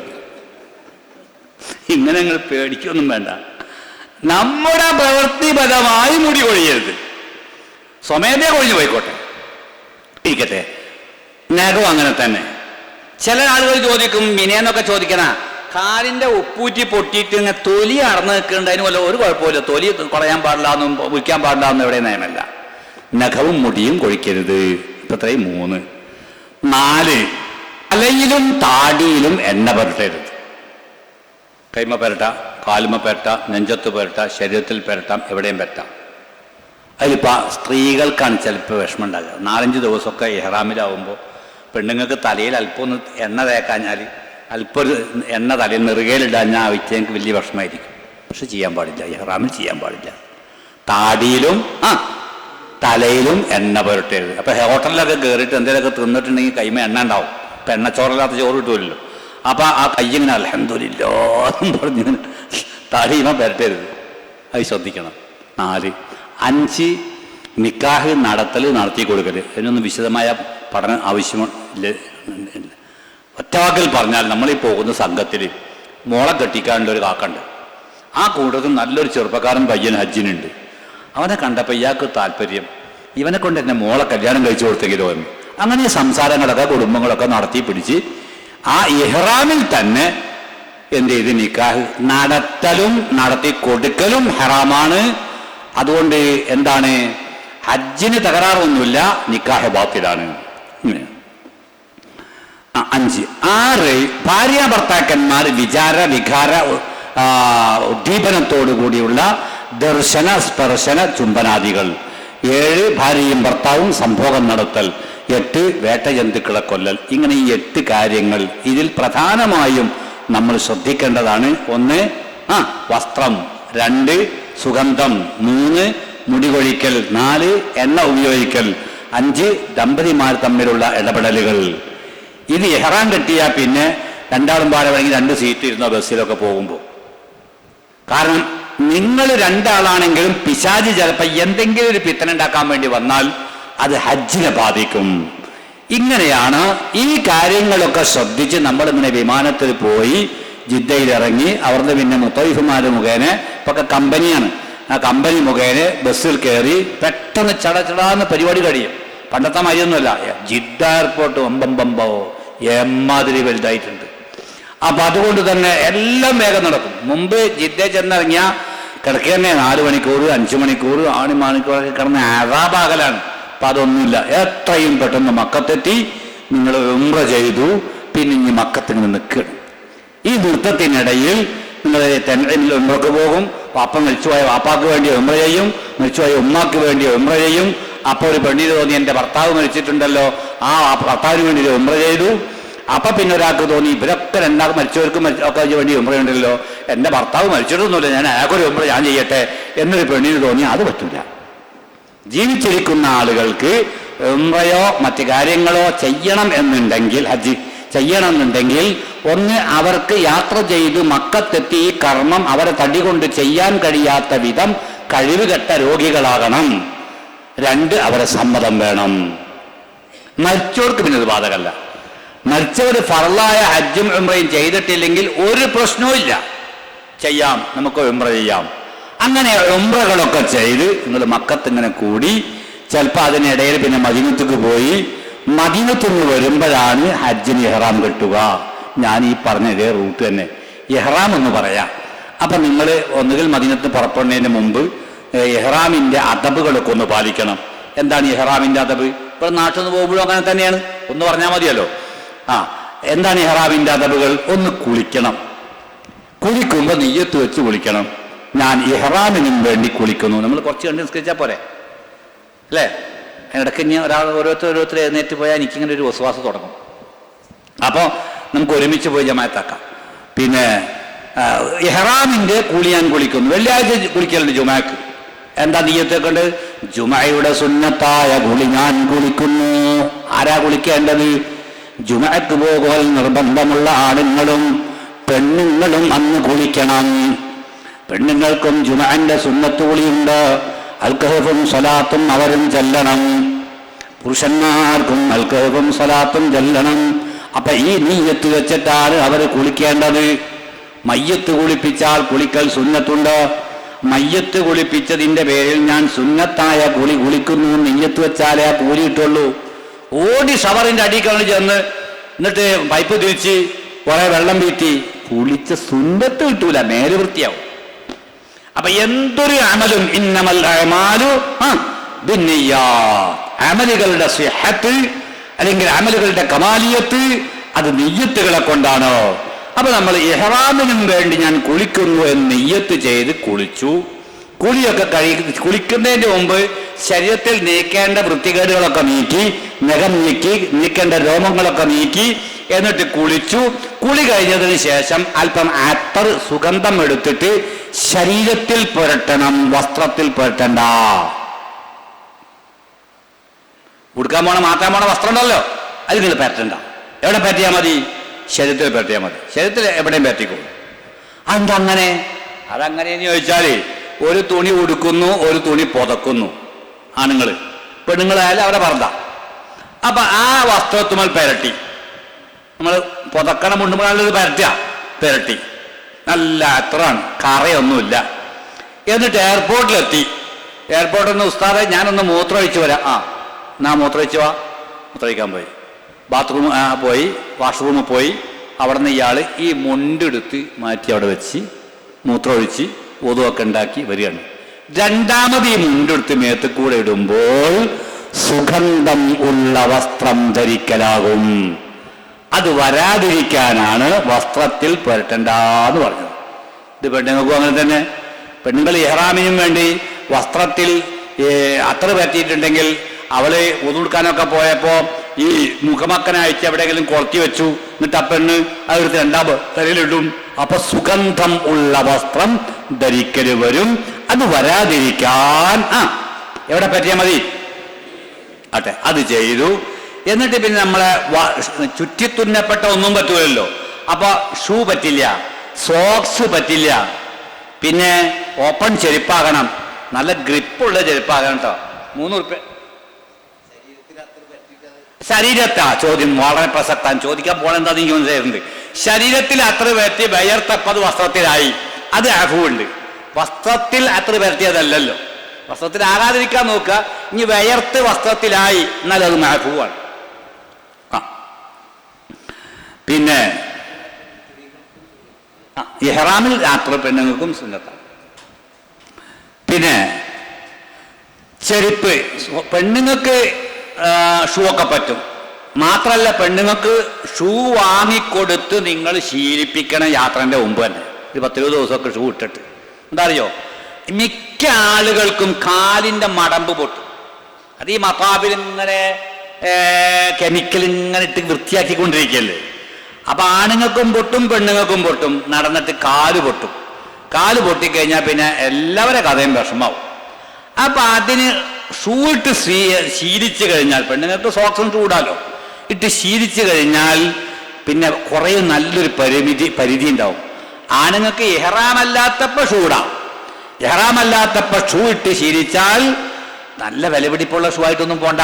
5-6 നഷ്ടപ്പെടുമെന്ന് ഉറപ്പിക്കണം. അപ്പൊ വില കുറഞ്ഞ ഷൂ വാങ്ങി പോയിട്ട് കഴിഞ്ഞാൽ കാല് പൊട്ടാതിരിക്കാൻ വളരെ ഉപകാരപ്പെടും. ഇരിക്കട്ടെ, ഇഹ്റാമിലിടരുത്. ഇതൊക്കെ മാറ്റി നമ്മൾ പിന്നെ ഇഹ്റാം കെട്ടിയാൽ പിന്നെ ഒരു തെൽബിയത്തുണ്ട്, എല്ലാവർക്കും അറിയാം. ചെല്ലിയാട്ടെ. ലബ്ബൈക അല്ലാഹുമ്മ ലബ്ബൈക ലബ്ബൈക ലാ ശരീക ലക ലബ്ബൈക ഇന്നൽ ഹംദ വന്നിഅമത ലക വൽ മുൽക്ക് ലാ ശരീക ലക. ഇത് 3 തവണ ആവർത്തിക്കുക. അത് കഴിഞ്ഞാൽ റസൂലുള്ളാഹി തങ്ങളുടെ മേൽ ഇബ്രാഹിമി സ്വലാത്ത് ചൊല്ലുക. പിന്നെ സ്വർഗം ചോദിക്കാൻ, നരകത്തിൽ നിന്ന് അഭയം തേടുക. ഇങ്ങനെയുള്ള ദിക്റുകളൊക്കെ ചൊല്ലിയപ്പോൾ നമ്മുടെ രൂപം മാറി, നമ്മളെ വേഷം മാറി, നമ്മുടെ മന്ത്രം മാറി. ഒരു മിനിറ്റ് നിങ്ങളൊന്ന് മറിച്ചൊന്ന് ചിന്തിച്ചു നോക്കിയാട്ടെ, എവിടേക്കാ നമ്മൾ പോണത്? കഅബത്തിലേക്ക്. എന്തിനാ പോണത്? അള്ള വിളിച്ചിട്ട് പോണ വിരുന്നുകാരനാ, ളിയൂഫുർ റഹ്മാൻ. നമ്മൾ ഇതിന്റെ ആധ്യാത്മിക ലക്ഷ്യത്തിലേക്കൊന്ന് ചിന്തിക്കണമല്ലോ ഒരു മിനിറ്റ്. അതെ, മസാലയിൽ നിന്നും മാറി ഒന്ന് ചിന്തിച്ചു നോക്കിയേ. ളിയൂഫുർ റഹ്മാൻ, റഹ്മാനായ റബ്ബിന്റെ വിരുന്നുകാരൻ. നമ്മൾ വീട്ടിലേക്ക് നമ്മൾ ഒരാളെ വിരുന്ന് വിളിച്ചാൽ, അതിലൊരു കല്യാണത്തിന് ക്ഷണിക്കപ്പെട്ടാൽ എങ്ങനെ പോവുക? നല്ല ചെത്തു വസ്ത്രം. കല്യാണത്തിന് വേണ്ടി കുട്ടികൾക്ക് സ്പെഷ്യൽ വസ്ത്രം വാങ്ങിയേ പറ്റൂ, അങ്ങനെയുള്ള മെത്തേഡാപ്പം. പിന്നെ നല്ല പെർഫ്യൂം, ഇതൊക്കെ ഉപയോഗിച്ച് ചെത്ത് മോഡലില് മുടിയൊക്കെ ചീകി എണ്ണയൊക്കെ പുരട്ടി നല്ല ടിപ്ടോപ്പിലാണ് ആണുങ്ങളും പോവുക, പെണ്ണുങ്ങളും പോവുക. ആണോ അല്ലേ? ഇതെവിടേക്കാ പോണത്? വലിയ വിരുന്നിനാ പോണത്. വിരുന്നുകൾ ചെല്ലുമ്പോ അള്ള പറയാ, എൻ്റെ ആ ചെത്ത് വസ്ത്രമൊക്കെ അയച്ചു വെക്ക്. നമ്മളെ വീട്ടിൻ്റെ അകത്തളത്തില, വീട്ടിൽ കോളിമ്പല്ലും അടിച്ചു ഒരാള് ബനിയനിടാതിരിക്കുകയാണെങ്കിൽ നമ്മൾ അങ്ങനെ ഇറങ്ങി പുറത്തേക്ക് വരുമോ? ഒരു ടർക്കിയെങ്കിലും എടുത്ത് മേത്തിടാതെ കണ്ട ആണുങ്ങൾ പുറത്തു വരും. പെണ്ണുങ്ങൾ വരില്ലല്ലോ എനിക്കറിയില്ല. ആണുങ്ങൾ പുറത്തേക്ക് ഓടി വരികയാണെങ്കിൽ ഒരു ടർക്കിയെങ്കിലും എടുത്തോളും, അല്ലെങ്കിൽ ഒരു ഖാദി ഷർട്ടിടും, അല്ലെങ്കിൽ ഒരു ബനിയെങ്കിലും ഇട്ടിട്ടല്ലേ വരുള്ളൂ. ആ സ്ഥാനത്താണ് നമ്മൾ. ആകെ അഴിച്ചു, ബനിയനില്ല, അടിവസ്ത്രങ്ങളില്ല, ഒന്നുമില്ല. ഒരു മുണ്ടെടുത്തിട്ടുണ്ട്, ഒരു മുണ്ട് മേലുണ്ട്. അള്ള പറയാ, നിന്റെ വസ്ത്രങ്ങളൊക്കെ അഴിച്ചു വെച്ചേക്ക്, നിന്റെ ആഡംബര വസ്ത്രങ്ങളൊന്നും എന്റെ അടുത്തേക്ക് വേണ്ട. എണ്ണ പറ്റിയാന്നും പാടില്ല, മുടിയൊക്കെ പാറിപ്പറഞ്ഞ്. എന്നാ നല്ലൊരു അത്രയൊന്ന് പറ്റി ദുർഗന്ധം ഒന്ന് പോട്ടെ, പാടില്ല, ഹറാമോ. അപ്പൊ ഈ സൗന്ദര്യവർദ്ധക വസ്തുക്കളൊന്നും വേണ്ട. അപ്പൊ എന്താണ് ഇതിന്റെ അർത്ഥം? നിന്റെ ബാഹ്യ സൗന്ദര്യമല്ല ഇവിടെ വേണ്ടത്. ഇവിടെ വേണ്ടത് നിന്റെ ഹൃദയത്തിന്റെ സൗന്ദര്യമാണ്, ഖൽബിന്റെ സൗന്ദര്യം. അതാണ് റബ്ബ് അവിടെ നോക്കണത്. പലലക്ഷം ജനങ്ങൾ, എല്ലാ നാട്ടിൽ നിന്നും വന്ന ആളുകൾ, ആഫ്രിക്കൻ കൺട്രിയിലെ ജനങ്ങൾ, കറുത്തവര്, വെളുത്തവര്, ചെമന്നവര്, എല്ലാ തടിയന്മാര്, എല്ലാ വിവിധ വർഗ വർണ്ണങ്ങളിലുള്ള ആളുകൾ എല്ലാവരും വന്നിട്ടുണ്ട്. എല്ലാവരുടെയും വേഷം ഒരേ മാതിരി. രാജാവിന്റെ വേഷവും പ്രജയുടെയും, പണ്ഡിതന്റെയും പാമരന്റെയും, തൊഴിലാളിയുടെയും മുതലാളിയുടെയും എല്ലാവരുടെയും വേഷം ഒന്ന്. അതെന്താ? അത് ബാഹ്യ സൗന്ദര്യം ഇവിടെ വേണ്ട. അള്ളാഹു നമുക്ക് തരുമാറാകട്ടെ. അതാ ഞാൻ പറഞ്ഞ, ബാഗ് വെക്കുമ്പോ ആദ്യം വേണ്ട എന്താണ്? 2 കിലോ ക്ഷമ എടുത്ത് വെക്കണം. ആ നല്ല മനസ്സാ വേണ്ടത്. പള്ളിയിൽ നിസ്കരിക്കാൻ വേണ്ടി ഇങ്ങനെ ഇരിക്കുന്നുണ്ടാവും, അതിൻ്റെ ഇടയിൽ കൂടെ കാണാം നമ്മളിങ്ങനെ ഒരു വിധത്തിൽ തിങ്ങിട്ടേ ഇരിക്കണത്. അതിൻ്റെ ഇടയിൽ കൂടെ കാണാം ഒരു കറുപ്പൻ, ഒരു ആഫ്രിക്കക്കാരൻ വന്ന് ഇങ്ങനെ നമ്മളങ്ങനെ അങ്ങോട്ടും ഇങ്ങോട്ടും വിടർത്തിയിട്ട് അതിൻ്റെ ഉള്ളിൽ കയറിയിരിക്കണം. അങ്ങനെ ഒരു നോട്ടം ഉണ്ടാവും, തുറിച്ചൊരു നോട്ടം. പാടില്ല എന്നായി പറയുന്നത്. അവർക്കും അവകാശമുണ്ട്, നമുക്കും അവകാശമുണ്ട്. എല്ലാ മനുഷ്യരെയും ഒറ്റ കണ്ണുകൊണ്ട് കാണാനുള്ളൊരു വിശാല മനസ്സ് ഉണ്ടാകണം. ഉണ്ടാക്കിയെടുക്കലാണ് ഹജ്ജ്. അള്ളാഹു നമുക്ക് നൽകുമാറാകട്ടെ. ഒരു വിശാലമായ മനസ്സ്. നിങ്ങൾക്ക് കാണാം, അറഫയിലും മിനായിലും ഒക്കെ കടുത്ത ചൂടാണല്ലോ. ആ സമയത്ത് തോളിൽ ഒരു വെള്ളത്തിന്റെ പാത്രമിട്ട് ഓരോരോ കപ്പ് വെള്ളമൊഴിച്ച് നടന്നു പോകുന്ന ഹാജിമാർക്ക് വെള്ളം കുടിക്കാൻ കൊടുത്ത് പടച്ചതമ്പുരാന്റെ ഹൗലുൽ കൗസർ, പടച്ചതമ്പുരാന്റെ പൊരുത്തം നേടുന്ന ഹാജിമാരെ നിങ്ങൾക്ക് കാണാം. എൻ്റെ അടുത്ത് കുറച്ച് വെള്ളമുണ്ട്, ഞാനത് കൊടുക്കൂല. എൻ്റെ അടുത്തൊരു കുപ്പി വെള്ളമുണ്ട്, അത് കൊടുക്കാൻ പറ്റൂല എന്നല്ല അവർ ചിന്തിക്കുന്നത്. എൻ്റെ സഹോദരങ്ങളായ ഹാജിമാര് അവരേതോ നാട്ടുകാരാണ്, ഒരു പരിചയമില്ലാത്തവരാണ്. ഒരറക്ക് വെള്ളം ഞാൻ അവർക്ക് മുക്കിക്കൊടുക്കട്ടെ എന്ന വിശാല മനസ്സ്. അതാണ് ഹജ്ജിന്റെ ആധ്യാത്മികം. അങ്ങനെ നമ്മൾ ഉംറകളൊക്കെ ചെയ്ത് ദുൽഹിജ്ജ 8 ആകുമ്പോൾ 7 രാത്രി തന്നെ നമ്മളെ കമ്പനിക്കാര്, മുത്തൈഫ് എന്നാണ് പണ്ടൊക്കെ പറഞ്ഞിരുന്നത്, ഇപ്പം മുത്തൈഫ് എന്നൊന്നുമല്ല, കമ്പനി എന്നാ പറയാ, ശരിക്കാന്നാ പറയാ. അതിലുണ്ടാവും മുത്തൈഫുമാര്. അവർ നമുക്ക് പോകാനുള്ള ബസ് അയക്കും. അപ്പം മിനായിലേക്ക് പോവുകയാണ്. എപ്പ മാസം എത്രയായി? ദുൽഹിജ്ജ 8 പോണ്ടത്. പക്ഷെ 7 രാത്രി മുതലേ കൊണ്ടുപോകൽ തുടങ്ങും. 8 നേരം വെളുത്തിട്ട് പോയാൽ മതി എന്ന് പറഞ്ഞിട്ട് കാര്യമില്ല. അള്ളാന്റെ റസൂൽ അങ്ങനെ പോയത്. അള്ളാഹിന്റെ റസൂൽ ദീത്തുവയിൽ വന്ന് താമസിച്ചു. ദുൽഹിജ്ജ ഞായർ എത്ര കാല റസൂൽ അവിടെ എത്തിയത്? ദുൽഹിജ്ജ 4 എന്താഴ്ചയാണ്? ഞായറാഴ്ച. 5 തിങ്കള്, ചൊവ്വ 6, ബുധൻ 7, വ്യാഴം 8. വ്യാഴാഴ്ച രാവിലെയാണ് ഹബീബ് റസൂലുള്ളാഹിയും സഹാബത്തും മിനായിലേക്ക് പോയത്. ദീത്തുവായിൽ നിന്ന് കഅബത്തിന്റെ അടുത്ത് വന്നു. സുബഹി നിസ്കാരം കഴിഞ്ഞ് കഅബ ഷരീഫ് തവാഫ് ചെയ്തു.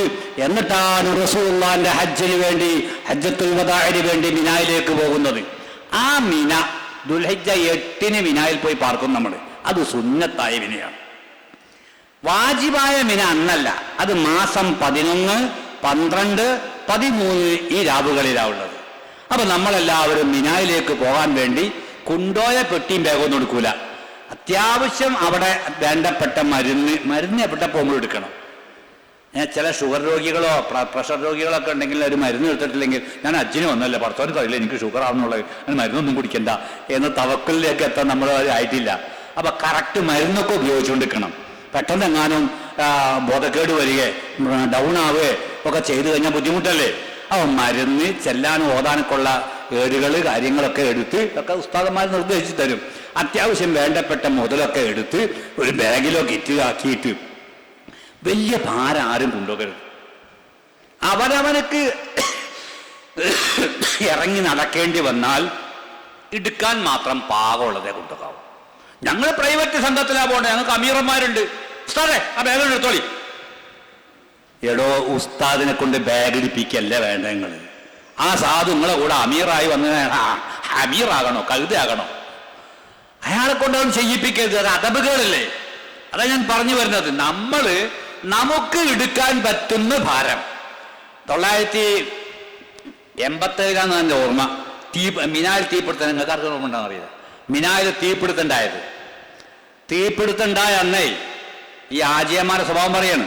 തീപിടുത്തണ്ടായ അന്നേ ആദ്യം പട്ടാളക്കാർ വന്നിട്ട് എല്ലാ തമ്പിലും കയറി പറഞ്ഞു. ഇന്നത്തെ തമ്പല്ലാത് ഇപ്പൊ ഉള്ള തമ്പ് വന്നത് അന്നത്തെ തീപിടുത്തത്തിലാണ്. 80,000 തമ്പുകളാണ് ഒരൊറ്റ ലൈനിൽ കത്തിപ്പോയത്. ഞാനന്ന് അബുദാബിയിൽ നിന്ന് 3 ABS റെന്റക്കാറിന്റെ 3 വാഹനത്തിലായി SYSന്റെ ആജിമാനെ കൊണ്ട് പോയതാണ്.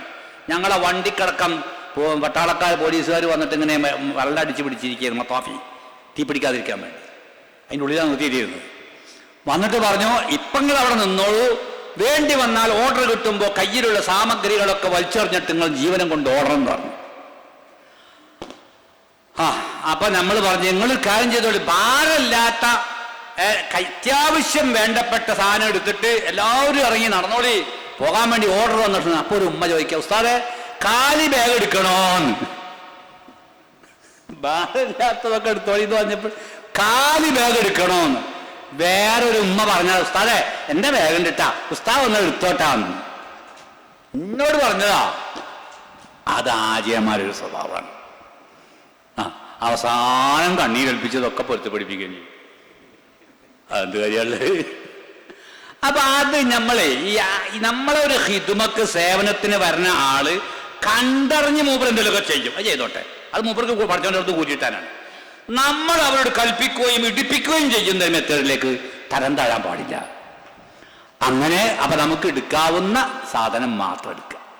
എന്നിട്ട് മിനായിലേക്ക് പോയി. മിനായിൽ ചെന്നാലേ മുമ്പ് കാലത്തൊക്കെ ഇതേമാതിരത്തൊരു ഹാള് അങ്ങനെ ഡിവൈഡിങ് നടത്തിയിട്ട് കൊടുക്കലായിരുന്നു. ഇപ്പൊ കഴിഞ്ഞ കൊല്ലം ഒക്കെ കണ്ടത് ശരിക്കും കമ്പനികളായപ്പോഴേ, കാരണം എന്താ വെച്ചാൽ 500 ആളെ ഒരു തമ്പ്, അത് പെണ്ണുങ്ങൾക്ക്, 500 ആളൊരു തമ്പ് ഇപ്പുറത്ത്, അത് ആണുങ്ങൾക്ക്. അത് അവരുടെ കീഴിലുള്ള കുറേ ആളുകളെ പിടിച്ചോണ്ട് എന്തായാലും 500 ആയാലും വേറെ ആയാലും വിശാലമായ തമ്പാണെങ്കിലും അവിടെ അനുവദിക്കപ്പെട്ട സ്പേസ് എത്രയെന്നറിയോ? ഒരാൾ ഇങ്ങനെ കിടക്കും, ഒരാൾ അവർ നിങ്ങോട്ടും കിടക്കും. നമ്മൾ മത്തി പൊരിക്കാൻ വെക്കൂലേ പെണ്ണുങ്ങൾ, അതേമാതിരി ഇങ്ങനെ ചെരിച്ച് കിടക്കാനുള്ളൊരു സ്പേസ് മിനായിൽ നിങ്ങൾ ഉണ്ടാവുള്ളൂ. നിങ്ങൾ എത്ര തവണ ഉംറക്ക് പോയാണെങ്കിലും ഇക്കടുത്ത നിങ്ങൾ കണ്ടിട്ടുണ്ടാവില്ല. അത് ഹജ്ജിൽ മാത്രമേ ഉണ്ടാവുള്ളൂ. മിനായിലും അറഫയിലൊക്കെ, അറഫിന് അങ്ങനെ ഇല്ല. മിനായിൽ 2-3 ദിവസവും ഈ ദിവസമൊക്കെ കിടക്കാനുള്ള സ്പേസ് ഒരാളിങ്ങനെ കിടന്നിട്ടുണ്ടെങ്കിൽ കൈ അങ്ങോട്ടും ഇങ്ങോട്ടും നിർത്തി വെക്കാൻ പറ്റൂല. ഒന്ന് ജസ്റ്റ് ഒന്ന് കിടക്കാനുള്ള 60 സെന്റിമീറ്റർ വീതിയുള്ളൊരു ബെഡ്, നിങ്ങളൊന്ന് വലിയ കൊട്ടാരം പോലത്തെ നിങ്ങളെ വീട്ടിൽ ഒരു ബെഡുമ്മൽ അല്ല ഒരു കട്ടിലുമ്മൽ നിങ്ങൾ രണ്ടാളും കിടന്നിട്ടൊക്കെ ഉണ്ടാവും. അവിടെ ആകെ ഉള്ളത് ഇത് 60 സെന്റിമീറ്റർ ഉണ്ടാവുള്ളൂ. ഈ ഒരു വീതിയുള്ള ഒരു ബെഡ് തരും, സ്പോഞ്ചിന്റെ ഒരു ബെഡ്. അതുമ്മ കിടന്നോളണം. അതിനായിപ്പോ കൊണ്ടോണത്. ഞാൻ 6 ലക്ഷം കൊടുത്ത് പോവുക, എനിക്കിതൊന്നും പറ്റൂല, ചില വഴി നോക്കാൻ പറയും. അതേ അവിടെ കിട്ടുള്ളൂ. ഒന്ന്. പിന്നെ ഇനി ചെരിഞ്ഞ് കിടന്നിട്ട് മറ്റവന്റെ മേത്തേക്ക് കൈ എടുത്തിട്ടാ അവൻ ആ കൈ ഇങ്ങോട്ട് വലിച്ചെറിയും. പഠിച്ചവനെ എല്ലാം സഹിക്കാം. കൂർക്കമ്പലി ഉണ്ടെങ്കിൽ പിന്നെ പറയാനില്ല. അടുത്ത് കിടക്കുന്ന ആള് കൂർക്കം വലിക്കുകയാണെങ്കിൽ ഇപ്പുറത്ത് കിടക്കുന്ന ആള് മൂക്കിൽ കൂടെ കയറിയാണ് പോകും. ആ ജാതി ഒരു കിടത്തമാണ് മിനായിൽ. ഞാനിതൊക്കെ പറഞ്ഞെന്താ അറിയോ? ഹജ്ജിന് പോകുമ്പോ കുറെ പ്രയാസങ്ങളെ നിങ്ങൾ പഠിച്ചു വെക്ക് പോകാവൂ. നല്ല സുഖലോലുപത പഠിച്ചു വെച്ച് പോകരുത്. സുഖലോലുപത ഹോട്ടലിലൊക്കെ ഉണ്ടായേക്കും, തൊട്ടടുത്ത് ഹോട്ടൽ തന്നിട്ടൊക്കെ ഉണ്ടാകും. ഈ ദിവസങ്ങളുണ്ടല്ലോ 6 ദിവസം, അത് അദാബിന്റെ കേദാരമാണ്. ഇനി തമ്പൊക്കെ ഒരു 4 സ്റ്റാർ 5 സ്റ്റാർ തമ്പൊക്കെ കിട്ടിയാൽ തന്നെയും റോഡ് നിയന്ത്രിക്കുന്നത് കേരള പോലീസല്ല, അത് അവിടുത്തെ സൗദി ഗവൺമെന്റിന്റെ പോലീസാണ്. അവിടെ ജാമാകും, പ്രശ്നങ്ങളാകും. മിനായിൽ നിന്ന് നമ്മളെ റൂമിൽ നിന്ന് മിനായിലേക്ക് എത്താൻ രാത്രി കൊണ്ടുപോകണം. എന്തിനറിയോ? വേഗെത്താനാ. മാസം 8 പിറന്നിട്ട് നമ്മുടെ ആയത്തിൽ തന്നെ മാസം 8 നമുക്കൊരു ശനിയാഴ്ച കണക്ക് കൂട്ടുക. ഒരു എക്സാമ്പിൾ, ശനിയാഴ്ച മാസം 8, ഞായറാഴ്ച മാസം 9, പറഞ്ഞോളൂ.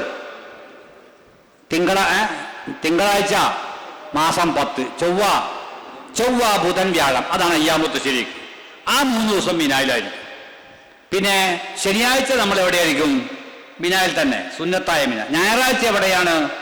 അറഫയിലാണ്. അപ്പൊ ഈ ദിവസങ്ങളിൽ ഉള്ള വാഹന ജാമ്, തിരക്ക്, പ്രയാസങ്ങൾ, ഇത് ഇത്തവണ ഗവൺമെന്റ് ലഘൂകരിക്കാനാണ്. ഈ 12-ാം തീയതിക്ക് ശേഷം പിന്നെ ഉംറക്കാരില്ല. 5-ാം തീയതി തന്നെ ഉംറ ബന്ധായിട്ടുണ്ട്, വിസ അടിക്കൽ നിർത്തി. ഇനി ഈ 28-ാം തീയതിയോടുകൂടി ഉംറക്ക് പോയ സകല നോർന്നിട്ട് കയറിക്കൊള്ളണം. അങ്ങനെയൊക്കെ നിബന്ധന വെച്ചിട്ട് ഈ കൊല്ലം അത് ഈ തിരക്ക് ലഘൂകരിക്കാനാണ്. അള്ളാഹു സഹലാക്കി തെരുമാറാകട്ടെ. ഹജ്ജിന് പോകാൻ ഒരുങ്ങിയിട്ടുള്ള ഉമ്മമാർക്കും ഒപ്പന്മാർക്കും ഒക്കെ അള്ളാഹു താല വലിയ സഹല് നൽകുമാറാകട്ടെ. ഒരു ബുദ്ധിമുട്ടില്ലാതെ, ഒരു കേടുപാടുകളില്ലാതെ അള്ളാഹുവിന്റെ പൊരുത്തത്തിൽ അമൽ ചെയ്ത് വരാൻ തൗഫീഖ് ചെയ്യട്ടെ. അപ്പൊ നമ്മൾ ദുൽഹിജ്ജ 8-ന് നമ്മൾ മിനായിലെത്തി. അവിടെ നമ്മൾ നിൽക്കും. ഒന്നുമില്ല, നിസ്കരിക്കുക, ദിക്റില്ല, ദ്വാരക്കുക, എന്തെങ്കിലും കിട്ടിയിട്ടുണ്ടെങ്കിൽ അതൊക്കെ തിന്നുക. ഗീബത്തും നബിമത്തൊന്നും പറയാതിരിക്കുക, ഫിത്തനയും ഫസാദും പറയാതിരിക്കുക, ഗ്രൂപ്പീസം പറയാതിരിക്കുക. ഇങ്ങനെയൊക്കെ നല്ല നല്ല കാര്യങ്ങളൊക്കെ ചെയ്ത് അവിടെ അങ്ങനെ നിൽക്കുക. നല്ല ആലിമീങ്ങളുടെ വഅദുണ്ടെങ്കിൽ അവിടെ പോയി കേട്ടിരിക്കുക, ജമാഅത്ത് അടക്കം അതിൽ പങ്കെടുക്കുക, സുന്നത്ത് നിസ്കാരം വർദ്ധിപ്പിക്കുക, ഖുർആനോത്ത് വർദ്ധിപ്പിക്കുക. ഇങ്ങനെയൊക്കെ ചെയ്ത് അവിടെ അന്ന് കഴിഞ്ഞ് അന്ന് പിറ്റന്നാൾ അറഫയാണ്. അറഫ ഹജ്ജിന്റെ സുന്നത്തല്ലേ? അറഫ വാജിബാണല്ലേ? അതുമല്ല, ഹജ്ജിന്റെ റുക്കിനാണ്. കൈ വെരി ഗുഡ്. അപ്പൊ നമ്മൾ ഹജ്ജിന്റെ റുക്കിനായ അറഫയിലേക്ക് പോവുകയാണ്. മിനായിൽ നിന്ന് ശരാശരി നോക്കിയാൽ 9 കിലോമീറ്റർ ആണ്. റിംഗ് റോഡ് വഴി പോവുകയാണെങ്കിൽ കുറെ വളയേണ്ടി വരും. നേർക്ക് നേരെ പോയാൽ 8-9 കിലോമീറ്ററിന്റെ ഉള്ളിൽ അറഫയിൽ പ്രവേശിച്ചു. അത് നമ്മളെ രാവിലെ കൊണ്ടുപോയ പൊരി വെയിലെത്താവും. അതിന് മുതൈഫുമാരെന്ത് ചെയ്യും? രാത്രി മുതൽ കൊണ്ടുപോയി തുടങ്ങും. ഇതെന്താ ഈ രാത്രി കൊണ്ടുപോകുന്നത്? അള്ളാഹുവിന്റെ റസൂൽ നേരം വെളുത്തിട്ടല്ലേ പോയിട്ടുള്ളൂ എന്നൊന്നും പറയാൻ നിൽക്കരുത്. അത്തരം സുന്നത്തുകളൊക്കെ നല്ലതാണ്. പക്ഷെ അത് മാത്രം കീപ്പ് ചെയ്താൽ, നോക്കിയാൽ നമ്മളാകെ പെട്ടുപോകും. അപ്പൊ അതുകൊണ്ട് അറഫയിൽ എത്തണം. അത് നേരത്തെ തന്നെ എത്തിച്ച് അവിടെ ഇതേപ്രകാരം വിശാലമായ തമ്പുണ്ട്. അറഫയിലത്തെ തമ്പൊക്കെ നല്ല സുഖമായിരിക്കും. കാരണം അവിടെ കിടത്തല്ലല്ലോ, വിശാലത ഉണ്ടാവും. സുഖമായി AC ഒക്കെ വെച്ച് ഭദ്രമായ തമ്പിൽ നമ്മൾ ചെന്ന് അവിടെ ഇരുന്ന് അന്ന് ളുഹുറിന് അറഫയിൽ നിൽക്കുക എന്ന റുക്കിന് തുടങ്ങി. നോക്കണം, അറഫാ ദിനത്തിന്റെ അന്ന് ളുഹുർ മുതൽ എന്താണ് അറഫയിൽ നിൽക്കുക എന്ന് പറഞ്ഞാൽ?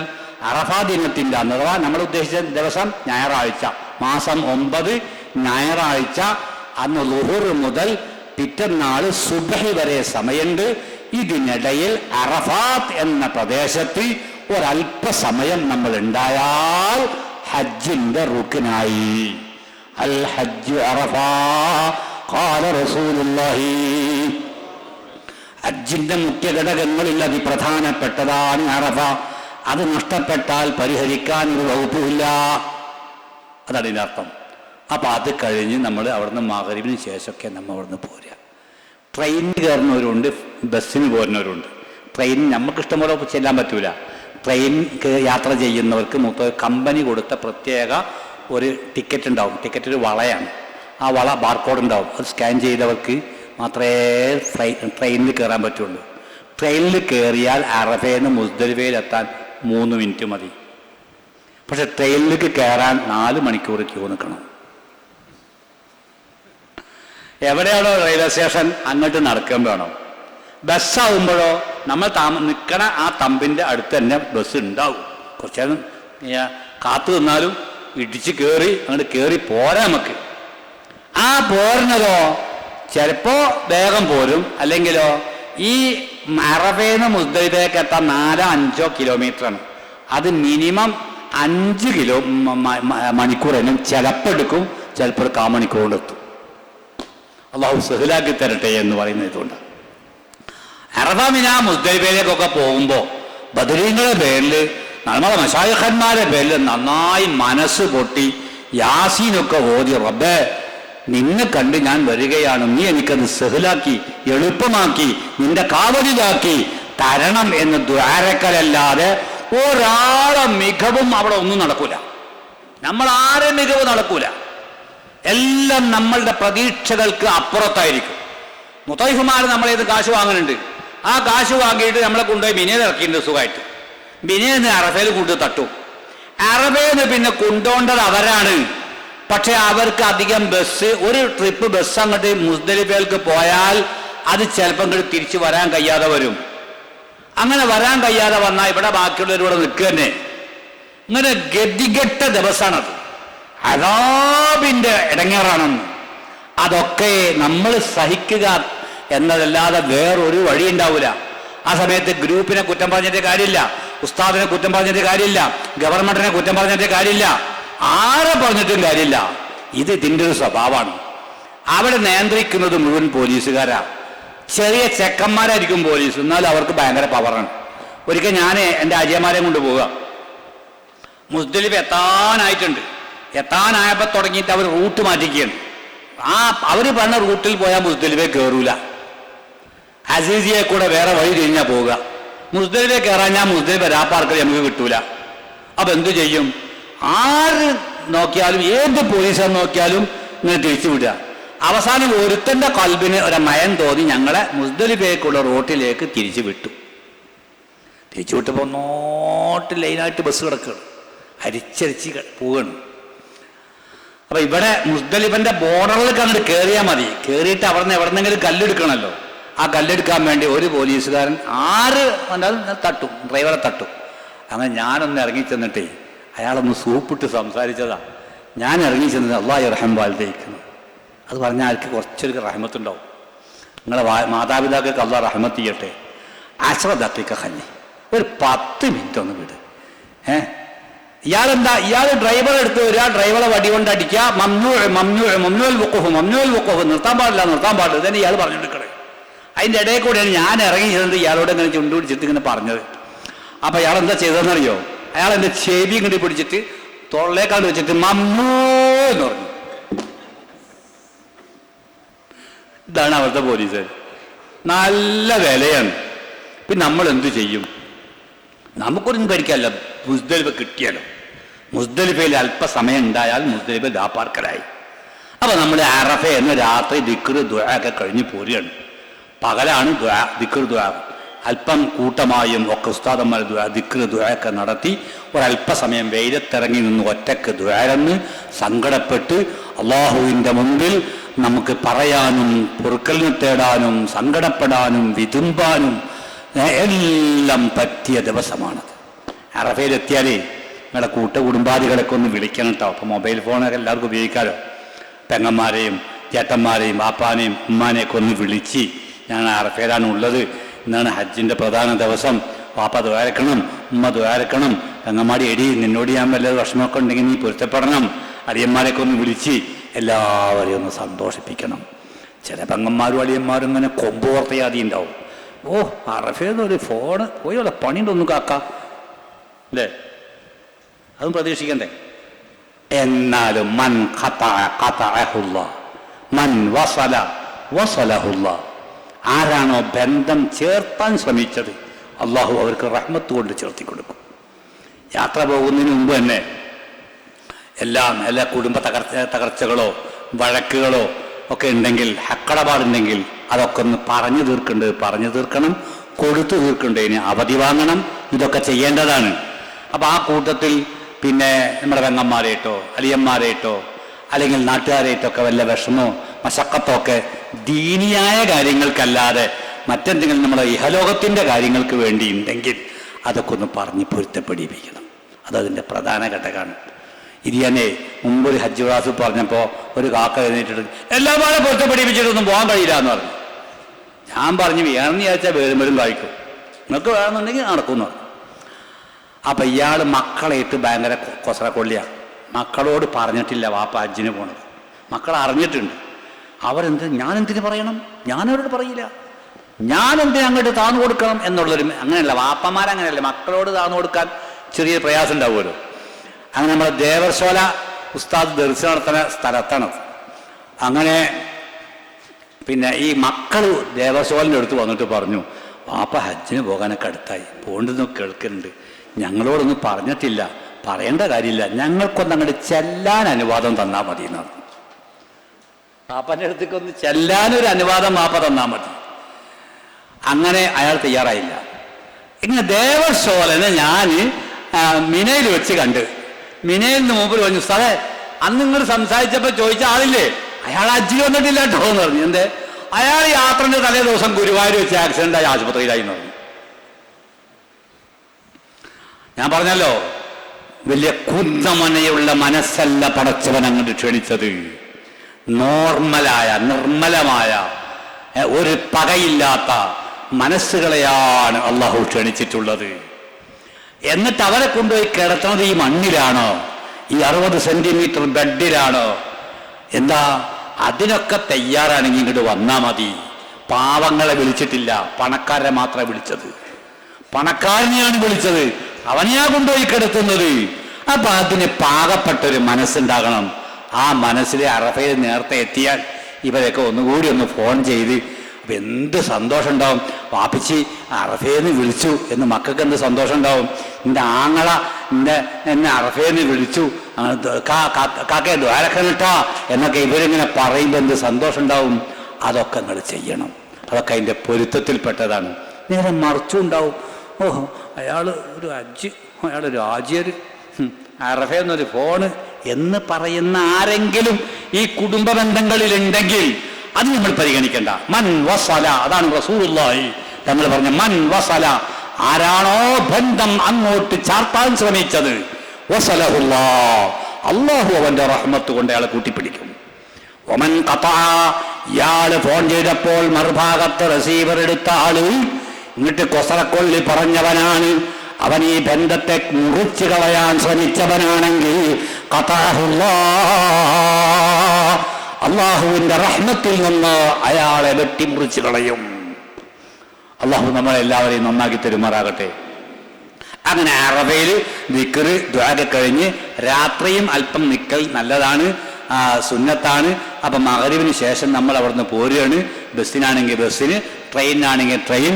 പോരുന്ന എവിടേക്കാ? മുസ്ദലിഫയിലേക്ക്. മുസ്ദലിഫയിൽ പാർക്കുക എന്നത് ഹജ്ജിന്റെ വാജിബാത്തിൽ പെട്ടതാണ്. ഞാൻ നേരത്തെ പറഞ്ഞല്ലോ 5 എണ്ണം അതിൽപ്പെട്ടതാണ്. എത്രയുണ്ടാവേണ്ടേ ഉള്ളൂ? രാത്രി 12 മണിക്ക് ശേഷം ഒരല്പസമയം, നല്ലത് നേരം എടുക്കോളാം. അല്ലാഹുവിന്റെ റസൂൽ മുസ്ദലിഫയിൽ എത്തിയപ്പോൾ അവിടെ കിടന്നു. അവിടെ നിന്ന് കല്ലുകളൊക്കെ എടുത്ത് എന്നിട്ട് സുബഹി നിസ്കരിച്ചു.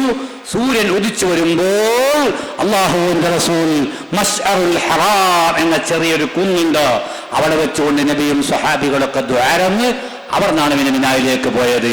റസൂലുള്ള വാഹനപ്പുറത്താണ്, സ്വഹാബികൾ നടന്നാണ്. രോഗികളെയും സ്ത്രീകളെയും വൃദ്ധന്മാരെയൊക്കെ രാത്രിക്ക് രാത്രി തന്നെ മിനായിലേക്ക് നേരത്തെ പറഞ്ഞയച്ചിട്ടും ഉണ്ട് അല്ലാഹുവിന്റെ റസൂൽ. അപ്പൊ അതുകൊണ്ട് നമ്മുടെ ഗൈഡുകൾ അമീറുമാരെന്താണോ പറയണത് അതനുസരിച്ച് മുസ്ദലിഫയിൽ നമ്മൾ രാപ്പാർത്ത് അവിടെ നിന്ന് 72 71 കല്ലുകൾ എടുത്ത് ഒരു പാത്രത്തിലാക്കി നമ്മൾ പോരുകയാണ്. എവിടത്തേക്ക്? മിനായിലേക്ക്. മിനായിൽ വന്നിട്ട് 7 കല്ലുകൾ ജംറത്തുൽ അഖബ എന്ന് പറയുന്ന സ്ഥലത്ത് എറിയണം. ഒരു ജംറ ഇവിടെ, മറ്റൊന്ന് നടുക്കൽ ക്യാമറ വെച്ചെടുത്ത്, മറ്റൊന്ന് അറ്റത്ത്. ആ അറ്റത്തുള്ളത് അവിടെ നമ്മുടെ മക്കയാണ്. അതിനാണ് ജംറത്തുൽ അഖബ എന്ന് പറയുക. ഇതിന് 1-ാം ജംറ, ഇത് 2-ാം ജംറ, മറ്റത് 3-ാം ജംറ, ഇങ്ങനെയാണ് പറയുക. ആ 3-ാം ജംറയിൽ കൊണ്ടുപോയി 7 കല്ലുകൾ നമ്മൾ എറിഞ്ഞ്, അതിന് സൗകര്യപ്പെട്ട സാഹചര്യം ആണെങ്കിൽ, നമ്മൾ നാട്ടിൽ നിന്ന് കൊണ്ടുപോകുന്ന ഉപ്പമാരെയും ഉമ്മമാർക്കൊന്നും ചിലപ്പോൾ അതിന് കഴിയൂല. അപ്പോൾ ഉസ്താദുമാർ എന്ത് ചെയ്യുന്നറിയോ? അവരെ എങ്ങനെയെങ്കിലും കൂട്ടം തെറ്റാതെ മിസ്സിങ് വരാതെ കൊണ്ടൊന്ന് നമ്മൾ ഇവിടുന്ന് മിനായിൽ തമ്പുന്നാണ്ട് പോയത്, ആ തമ്പ് അങ്ങോട്ട് കയറ്റി. എത്ര ആളുണ്ട്? 46 ആളുണ്ട്. അൽഹംദുലില്ലാ 46 എണ്ണം മിസ്സാകാതെ കിട്ടിയിട്ടുണ്ട് എന്ന് സമാധാനിച്ച് അവിടെ കിടത്തി ഉറക്കി. കുറച്ച് കഞ്ഞി കുടിച്ച് ഇവിടെ വരുമ്പോഴത്തേക്കും കഫക്കെട്ടാവും, അങ്ങനെ ആശുപത്രിയിൽ പോകേണ്ടി വരും. കുറച്ച് കഞ്ഞിയൊക്കെ കുടിച്ച് പിന്നെ വിശ്രമിച്ച് പിന്നെ വെയിലൊക്കെ ആറി സൗകര്യം പോലെയാണ് മിനായിൽ കല്ലെറിയാൻ കൊണ്ടുപോവുക. കല്ലെറിഞ്ഞ് 7 കല്ല് ജംറത്തുൽ അഖബയിൽ എറിഞ്ഞാൽ പിന്നെ നമ്മൾ മുടി എടുക്കാം. ആണുങ്ങൾ കളയും, പെണ്ണുങ്ങൾ വെട്ടും. ഹജ്ജിൽ നിന്നും 1-ാം സലാം വീട്ടി എന്ന് പറഞ്ഞാൽ അർദ്ധവിരാമമായി. എന്തൊക്കെ കഴിഞ്ഞ്? ഇഹ്റാം കഴിഞ്ഞു, അവൻ റൂമിൽ തന്നെ ചെയ്തത്, അല്ലെങ്കിൽ മദീനത്ത് പോരുമ്പോഴാണ് ചെയ്തത്. 2 അറഫ കഴിഞ്ഞു, വാജിബാത്തായ മുസ്ദലിഫ കഴിഞ്ഞു, പിന്നെ ജംറത്തുൽ അഖബ കഴിഞ്ഞു, മുടി തഹല്ലുലായി. നമ്മൾ ഇനി എന്ത് ബാക്കിയുണ്ട്? തവാഫും സഅയും ബാക്കിയുണ്ട്. അപ്പോൾ അറഫക്ക് ശേഷം ആകണം ഈ തവാഫ് കഴിഞ്ഞ് വരാനിരിക്കുന്നേ ഉള്ളൂ. മുടി മുടിക്കുന്നത് കല്ലേറിന് ശേഷമാകണം. ഇങ്ങനെയാണ് അതിന് നിയമം. അതാണ് പ്രധാനപ്പെട്ടവയിൽ തർത്തീബ് എന്ന് പറയുന്നത്. ഇപ്പം കല്ലേറ് കഴിഞ്ഞ് മുടി മുറിച്ചു, ഇപ്പം ഹജ്ജിൽ നിന്ന് അർദ്ധവിരാമമായി. ഇനി നമ്മൾ സൗകര്യം പോലെ നോക്കിയിട്ട് തിക്കും തിരക്കിലൊന്നും പെടാതെ നാട്ടിൽ തിരിച്ചെത്തിക്കണമല്ലോ. അങ്ങനെ നോക്കിയിട്ട് വാഹനം പിടിച്ചോ നടന്നോ മക്കത്ത് പോയി ഹജ്ജിൻ്റെ ഫറവായ തവാഫ് ചെയ്ത്, അത് കഴിഞ്ഞപ്പോൾ സഅയും ചെയ്ത്, എന്നാൽ നമ്മൾ ഹജ്ജിൻ്റെ പൂർണ്ണ അമലുകളായി. ഇനി ബാക്കിയുള്ള എന്താ? അയ്യാമുത്ത ശരീക്കിൻ്റെ മാസം 11, 12, 13 രാവുകളിൽ മിനായിലുണ്ടാകണം. ഞാൻ റൂമിൽ നിന്നോളാന്ന് പറഞ്ഞാൽ പറ്റൂല. പറ്റായില്ല, വയ്യാത്തവരാണെങ്കിൽ റൂമിൽ നിന്നാൽ മതി. അതിന് ഫിദിയ കൊടുക്കണമെന്നേ ഉള്ളൂ. പിന്നെ ആ പകലുകളിൽ കല്ലെറിയാൻ ചെയ്യണം. അത് ഒരു സ്ഥലത്തല്ല, 3 സ്ഥലത്തും കല്ലെറിയണം. ഇതോടുകൂടി ഹജ്ജ് പൂർണ്ണമായി. ഇനി നാട്ടിലേക്ക് തിരിച്ചു പോരാനാകുമ്പോൾ പരിശുദ്ധ മക്കയിൽ ചെന്ന് വദാഇന്റെ തവാഫ് ചെയ്യണം. അതോടുകൂടി ഫർദുകളും പൂർത്തിയായി, വാജിബാത്തുകളും പൂർത്തിയായി. സുന്നത്തുകൾ ധാരാളമുണ്ട്, അതൊന്നും ഞാൻ പറഞ്ഞിട്ടില്ല. സൂക്ഷിക്കേണ്ട മുഹറമാത്തുൽ ഇഹ്റാം നിങ്ങളോട് ഞാൻ പറഞ്ഞു, വാജിബാത്തുകൾ പറഞ്ഞു, റുക്നുകൾ പറഞ്ഞു. ഇതാണ് ഈ ഒരു ചെറിയ ചിത്രമാണ് ഹജ്ജിൻ്റെ ഒരു ചിത്രം. ഇതുപോലെ ഭംഗിയായി നിർവഹിക്കാൻ അള്ളാഹു നമുക്ക് തൗഫീഖ് ചെയ്യുമാറാകട്ടെ. അരമണിക്കൂറോ 1 മണിക്കൂറോ നിങ്ങളുടെ സൗകര്യം പോലെ നിങ്ങൾക്ക് തിരിയേണ്ടതോ സംശയമുള്ളതോ മനസ്സിലാകേണ്ടതോ ആയ എന്ത് സംശയവും ചോദിക്കാം ഹജ്ജ് സംബന്ധമായി.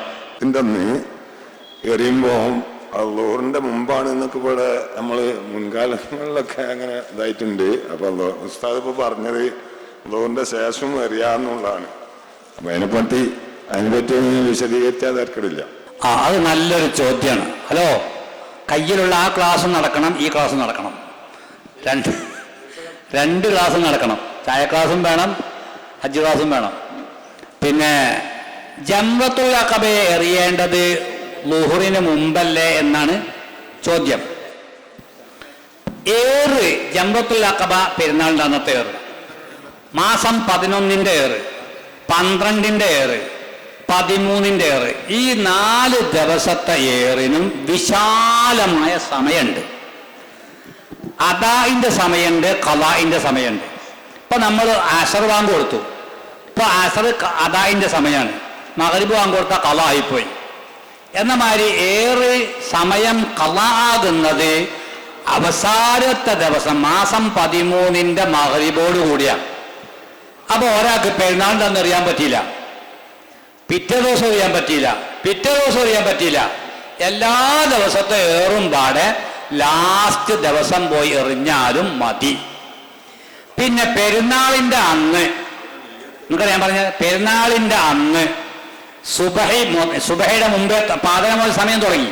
നമ്മൾ മുസ്ദലിഫയിലെത്തിയല്ലോ, അന്ന് പാതിരാക്ക് കല്ലേറിന്റെ സമയം തുടങ്ങി, മുസ്ദലിഫയിൽ ലാപ്പാർക്കുന്നതിന്റെ സമയം തുടങ്ങി, മക്കത്ത് പോയി തവാഫ് ചെയ്യണതിന്റെ സമയം തുടങ്ങി. 3 ഇബാദത്തുകളുടെ സമയം നമ്മൾ മുസ്ദലിഫയിലെത്തിയ പാതിരാ സമയത്ത് തുടങ്ങി. മുസ്ദലിഫയിൽ ലാപ്പാർക്കുന്ന സമയം അപ്പോഴേ തുടങ്ങുള്ളൂ. നമ്മൾ മഗ്‌രിബിന് മുസ്ദലിഫയിലെത്തി, സമയമായിട്ടില്ല. 10 മണിക്കെത്തി, സമയമായിട്ടില്ല. രാത്രി 12 പകുതിയാകണം. അതെ, അതെപ്പോഴാ കഴിയല്? സുബഹിയോടുകൂടി. കല്ലേറിന് സമയം തുടങ്ങി. അതിൽ ഏറ്റവും അഫ്ളല് ളുഹറിന് മുമ്പ് എറിയലാണ്. അന്ന് മഗ്‌രിബിന് മുമ്പ് എറിയാം, അതും ജായിസാണ്, അഫ്ളലാണ്. മഗ്‌രിബും കഴിഞ്ഞ് ഖളാ ആയിട്ടില്ല, അതാ ആണ്. അന്നെറിയാൻ പറ്റിയില്ലെങ്കിൽ രാത്രി എറിയാൻ മതി, പിറ്റന്നാൾ എറിഞ്ഞാൽ മതി, പിറ്റന്നാൾ രാവിലെ പോയാൽ മതി, എപ്പോൾ പോയാലും മതി. 3 ദിവസത്തെ ഏറും ഒരു ദിവസം ചെന്നിട്ട് എറിയണമെങ്കിൽ ഇതൊരു ജംറ, ഇതൊരു ജംറ, അതൊരു ജംറ. ഇവിടെ വന്നിട്ട് ഇന്നലത്തതും മിഞ്ഞാന്നത്തതും അതിൻ്റെ മുമ്പത്തതും എല്ലാം പാട് കൂടി അല്ലാഹു അക്ബർ പറ്റൂല. ആദ്യം പെരുന്നാളിൻ്റെ അന്നത്തെ എറിയുന്ന അവിടെ പോയി എറിയണം, തിരിച്ചു വരണം. 1-ാം ജംറയിൽ 1-ാം ദിവസത്തത് എറിഞ്ഞ്, 2-ാം ജംറയിൽ എറിഞ്ഞ്, 3-ാം ജംറയിൽ എറിഞ്ഞ്, ഒരു ദിവസത്തത് കഴിഞ്ഞ് വീണ്ടും തിരിച്ചു വരണം. 2-ാം ദിവസത്തെ തുടങ്ങണം. 1, 2, 3 ഇങ്ങനെ എറിയണം. ഖളാ ആയിട്ടില്ല, അദാഇന്റെ സമയമാണത്. അത് വേണ്ടതില്ല, അത് വേണ്ട.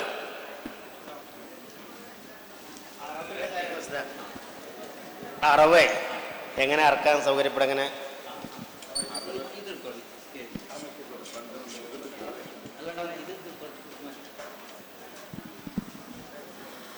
അറവ് എന്ന് പറഞ്ഞാല് തമത്തുഴിന്റെ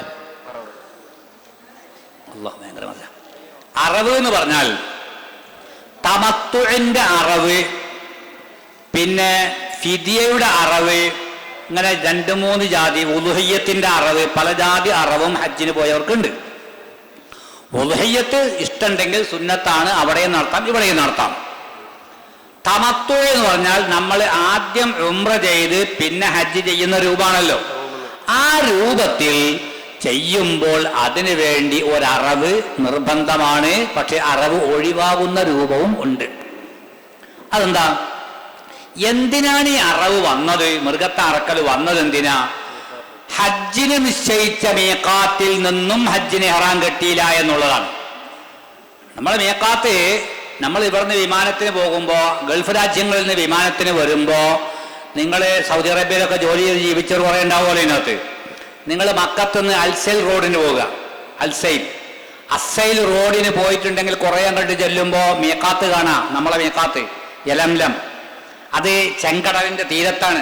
വലിയ പള്ളിയും സൗകര്യങ്ങളൊക്കെ ഉണ്ട്.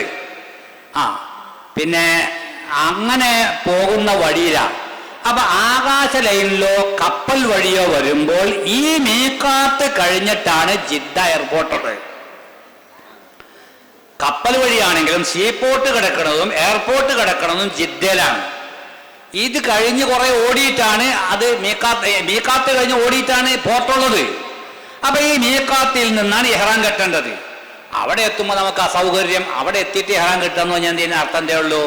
അവിടെ എത്തിയാൽ ഇഹ്റാം കെട്ടാതെ മുമ്പോട്ട് യാത്ര ചെയ്യാൻ പാടില്ല എന്നാണ്. നമ്മൾ ഇഹ്റാം കെട്ടി, അത് അവിടെ എത്തുന്നതിന് മുമ്പ് എയർപോർട്ടിൽ തന്നെ കെട്ടിയിട്ടുണ്ട്. അത് എന്തിനാ ഇത് കെട്ടിയത്? ഉംറക്കാണ്. ആ ഹജ്ജിന്റെ മീഖാത്തായി നിശ്ചയിച്ച് അവിടെ എത്തിയപ്പോൾ നമ്മൾ ഹജ്ജ് മാസത്തിൽ ഹജ്ജിന് ഇഹ്റാം കെട്ടിയിട്ടില്ല. അതിനൊരു പരിഹരിക്കാനാണ് അറവ്. പക്ഷേ നമ്മൾ മദീനത്താദ്യം പോവുകയും മദീനത്തുനിന്ന് വരുമ്പോൾ ഹജ്ജിന്റെ മീഖാത്തായ ദുൽഹുലൈബയിൽ നിന്ന് ഹജ്ജിന് ഇഹ്റാം കെട്ടുകയും ചെയ്താൽ ഇത് പരിഹരിച്ചു. അപ്പൊ അറവ് നിർബന്ധമാണ്. നമ്മളെ പോയി ചറക്കാത്ത ആരെടുത്തെങ്കിലും ഏൽപ്പിക്കുക, അല്ലാന്നുണ്ടെങ്കിൽ നമ്മൾ പോയി അറക്കുക.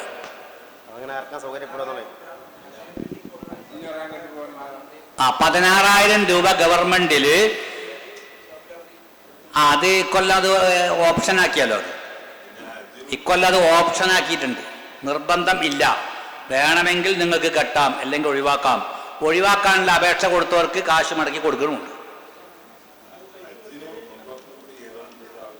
ആ, ഹജ്ജിനും ഉംറക്കും പാടെ ഖിറാനായിട്ട് ഇഹ്റാം ചെയ്തവർക്കും അറവ് നിർബന്ധമാണ്.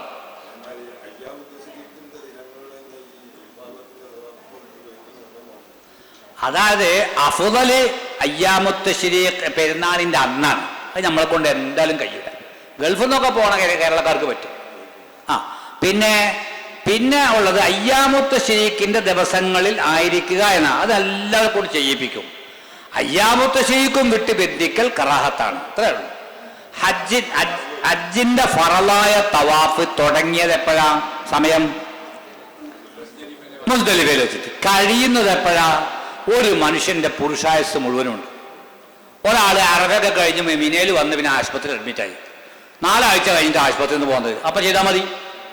അതിന് പ്രത്യേകം ഫിദിയെ, അതിന് പ്രത്യേകം ഖളാവോ അതൊന്നുമില്ല. ഒരാളുടെ ആയുഷ്കാലം മുഴുവനുണ്ട്. പക്ഷെ അത് കഴിയുമ്പോഴേ ഹജ്ജാവുള്ളൂ.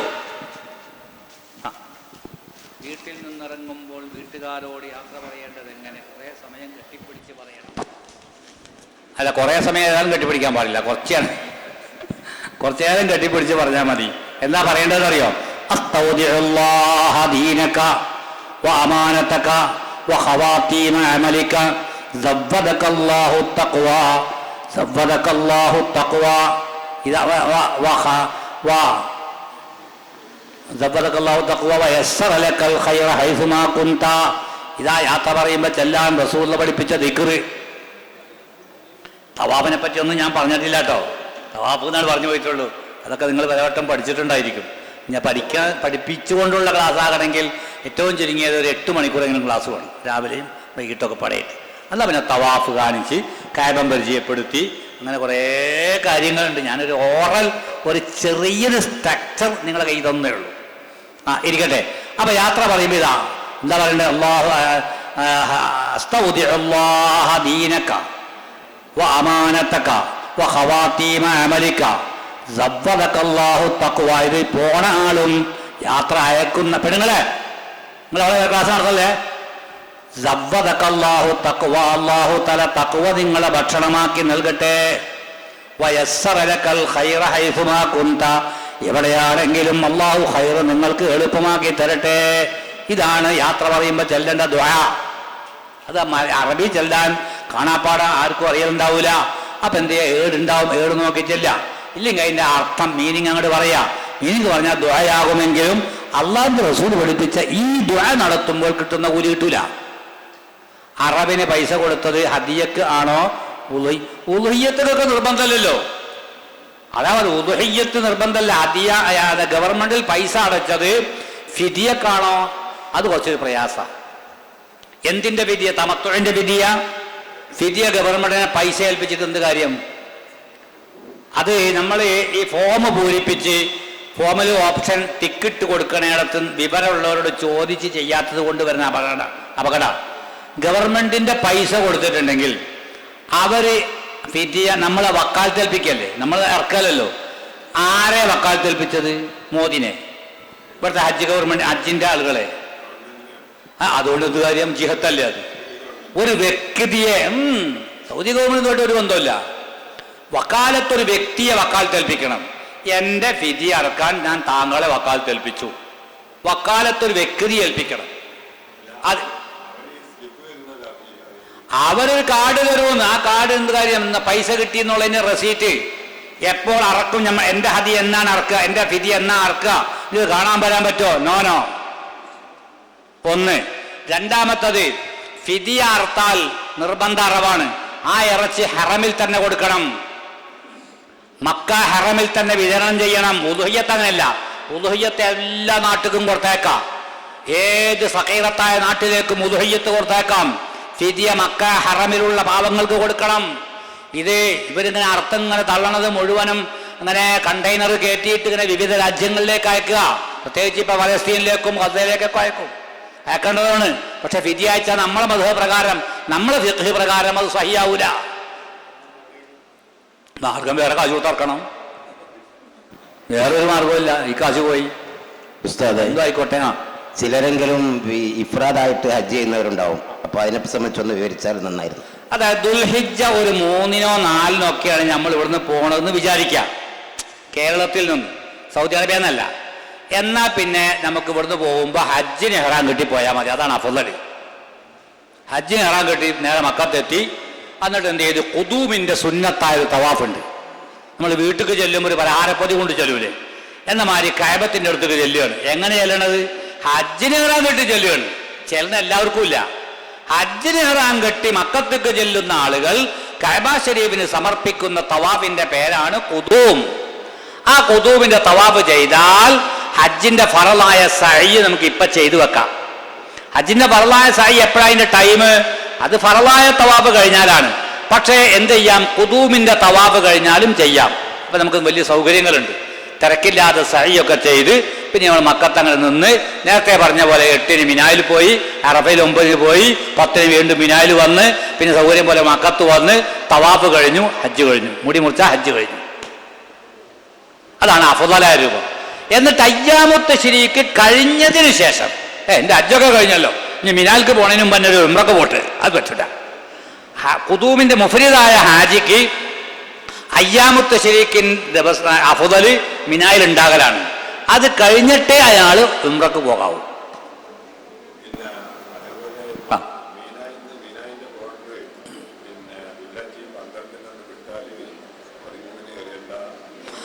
അങ്ങനെ ഒരു മസാല ഉണ്ട്. അതായത് അയ്യാമുത്ത് ശരീക്കിന്റെ മാസം 11, 12, 13 ഈ ദിവസങ്ങളിൽ മിനായിൽ പാർക്കലും ഈ പകലുകളിൽ എറിയലും വാജിബാത്തുകളാണ്. സഹോദരിമാരെ ഒന്ന് നിങ്ങൾ സഹകരിക്കണം, സംസാരിക്കരുത്. പിന്നെ വാജിബാത്തുകളാണ്. അതിൽ ഫമൻ തഅജ്ജല ഫീ യൗമൈനി ഫലാ ഇസ്മ അലൈഹി. ശരി, നമ്മൾ എന്നാണ് അയ്യാമത്ത് ശരിക്ക് ദിവസം പറഞ്ഞത്? തിങ്കൾ പെരുന്നാളാണ്. ചൊവ്വ, ബുധൻ, വ്യാഴം. ചൊവ്വാഴ്ച കല്ലെറിയുന്നതിന് വേണ്ടി തിങ്കളാഴ്ച രാത്രി അവിടെ പാർത്തു. ബുധനാഴ്ച കല്ലെറിയുന്നതിന് വേണ്ടി ചൊവ്വാഴ്ച രാത്രിയും പാർത്തു. ഇപ്പൊ 2 ദിവസമായല്ലോ, 2 രാപ്പാർത്തു, 2 കല്ലേറും കഴിഞ്ഞു. ഈ മാസം 12-ൻ്റെ അന്ന് കല്ലേറൊക്കെ കഴിഞ്ഞതിന് ശേഷം മഗ്‌രിബിന് മുമ്പ്, മഗ്‌രിബിന് പറ്റില്ല, മഗ്‌രിബിന് മുമ്പ് നമ്മൾ ഈ മിനായുടെ ബോർഡർ അങ്ങോട്ട് കടന്ന് മക്കയുടെ അതിർത്തിക്കാണ്ട് കയറി ഇന്ന് ഞാൻ ഇതുകൊണ്ട് മതിയാക്കിയും നിയ്യത്തും ചെയ്ത് ഞാൻ ഇങ്ങോട്ട് മടങ്ങി വരേണ്ടതുമില്ല, ഇവിടെ പാർക്കേണ്ടതുമില്ല, പിറ്റേ 13-ൻ്റെ അന്ന് കല്ലെറിയേണ്ടതും ഇല്ല. നേരെ അവിടെ റൂം എവിടെയാണെന്ന് വെച്ചാൽ അവിടെ പോയി കിടന്നുറങ്ങാം. നാട്ടിക്ക് ടിക്കറ്റ് ആണെങ്കിൽ നാട്ടിക്ക് പോരാം. 12-ൻ്റെ അന്ന് തന്നെ നാളത്തേതും പാടെ എന്ന് പറഞ്ഞ് എറിയാൻ പാടില്ല. വേണ്ടാന്നല്ല, പാടില്ല. എന്തുകൊണ്ട്? അതെറിയണമെന്നുണ്ടെങ്കിൽ അന്ന് രാവ് അവിടെ പാർക്കണം. മൈക്ക് മുമ്പ് കൊടുക്ക്. അതില്ല. വദാഇന്റെ തവാഫും ഇഫാലത്തിന്റെ ഫറലായ തവാഫും ഒരുമിപ്പിക്കാൻ ഒരു വകുപ്പുമില്ല.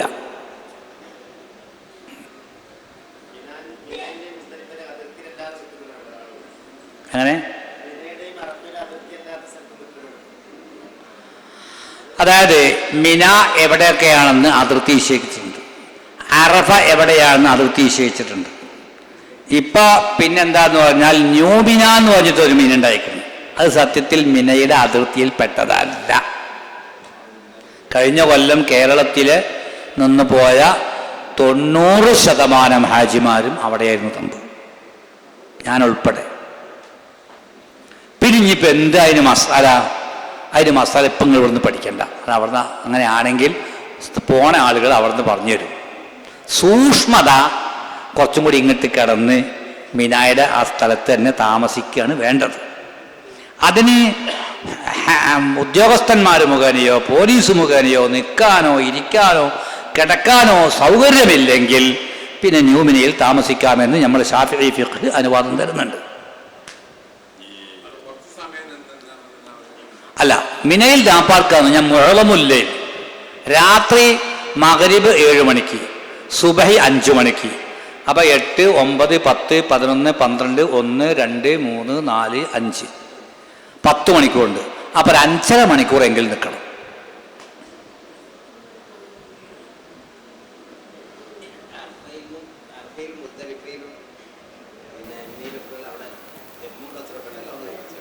ആ അറഫയിലും മുസ്ദലിഫയിലും ഒക്കെ ഉള്ള ജമ്മും ഖസറും റസൂലുള്ളാഹി തങ്ങൾ മുസാഫിറായിരുന്നു. അതിനാണ് ഞാൻ ആദ്യ ഹദീസ് പറഞ്ഞത്. റസൂലുള്ള മക്കത്തെത്തിയതെന്ന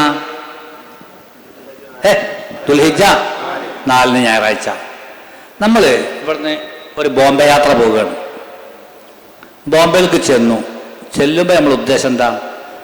കുറച്ച് ദിവസം ഇവിടെ നിൽക്കണമെന്നാണ്. അപ്പം ചെന്ന അന്ന് തന്നെ യാത്ര കഴിഞ്ഞു, അവസാനിച്ചു. മുസാഫിറിൻ്റെ ആനുകൂല്യമില്ല. 2 ദിവസം നിൽക്കണമെന്നാണ്, മുസാഫിറാണ്, അപ്പോൾ യാത്രാനുകൂല്യമുണ്ട്. എന്നതുപോലെ 3-ലധികം പൂർണ്ണമായ 4 ദിവസം നിന്നാലേ അവിടെ യാത്ര അവസാനിക്കുള്ളൂ. റസൂല ഞായറാഴ്ച എത്തിയ പകല് കൂട്ടൂല, ളുഹറിനെ എത്തിയത് പകല് കൂട്ടൂല. അപ്പം ഞായറാഴ്ച രാത്രി മുതൽ തിങ്കളാഴ്ച രാത്രി 1, ചൊവ്വാഴ്ച രാത്രി 2, ബുധനാഴ്ച രാത്രി 3, വ്യാഴാഴ്ച സുബൈക്ക് പോവുകയും ചെയ്തു മിനായിലേക്ക്. അപ്പം 4 ദിവസം റസൂലുള്ള മക്കത്ത് നിന്നിട്ടില്ല. അതുകൊണ്ട് ഇമാം നവവി തങ്ങളും ശാഫിഈ ഫുഖഹാവും മുഴുവനും പറഞ്ഞു, അല്ലാഹുവിൻ്റെ റസൂൽ മിനയിലും അറഫയിലും ഒക്കെ മുസാഫിറായിരുന്നു. അതുകൊണ്ട് മുസാഫിറിനാണ് ജമ്മും ഖസറും ബാധകം. ഹജ്ജിന് വേണ്ടി മാത്രമായും കൊണ്ട് ഒരു ജംഉമില്ല ഖസറുമില്ല. ശാഫിഈ മദ്ഹബിലും ഹംബലി മദ്ഹബിലും അങ്ങനെ തന്നെയാണ്. അതേസമയം ഹനഫി ഫിഖ്ഹില് യാത്രക്കാരന് ജമ്മു ഖസർ ഇല്ല. അവർക്ക് ഹജ്ജിന് വേണ്ടി മാത്രം ഉണ്ട് ജമ്മ്. അതെവിടെയാ? അല്ലാഹുവിൻ്റെ റസൂൽ അറഫയിൽ ളുഹ്റും അസ്റും ജമ്മാക്കി, മഗ്രിബ് ഇശാ മുസ്ദലിഫയിൽ വന്ന് ജമ്മാക്കി നിസ്കരിച്ചു, ഖസറാക്കി നിസ്കരിച്ചു. അത് മാത്രമേ അവർക്കുള്ളൂ. കുറേയധികം ഹംബലികളും പുതിയ മോഡേണിസ്റ്റുകളൊക്കെ ആ ഹദീസ് പിടിച്ചിട്ട് ആണ് ജമ്മാക്കണത്. നമുക്ക് അങ്ങനെ അങ്ങോട്ടും ഇങ്ങോട്ടും മാറാൻ പറ്റൂല. നമ്മൾ ആകെ 1.5 അക്ഷരമേ പഠിച്ചിട്ടുള്ളൂ, അല്ലെങ്കിൽ 1.25 അക്ഷരം. അത് ശാഫിഈ ഫിഖ്ഹ് പഠിച്ചിട്ടുള്ളത്. അപ്പം ആ ഫിഖ്ഹിൽ നിന്നുകൊണ്ടേ നമുക്ക് അമൽ ചെയ്യാൻ പറ്റുള്ളൂ. ആ അമലിൽ നമ്മൾ മുസാഫിറാണോ ചെയ്യാം, ഇല്ലേ പൂർത്തിയാക്കണം. അതെ, അത് മുസാഫിർ എന്നുള്ള നിലക്കണത്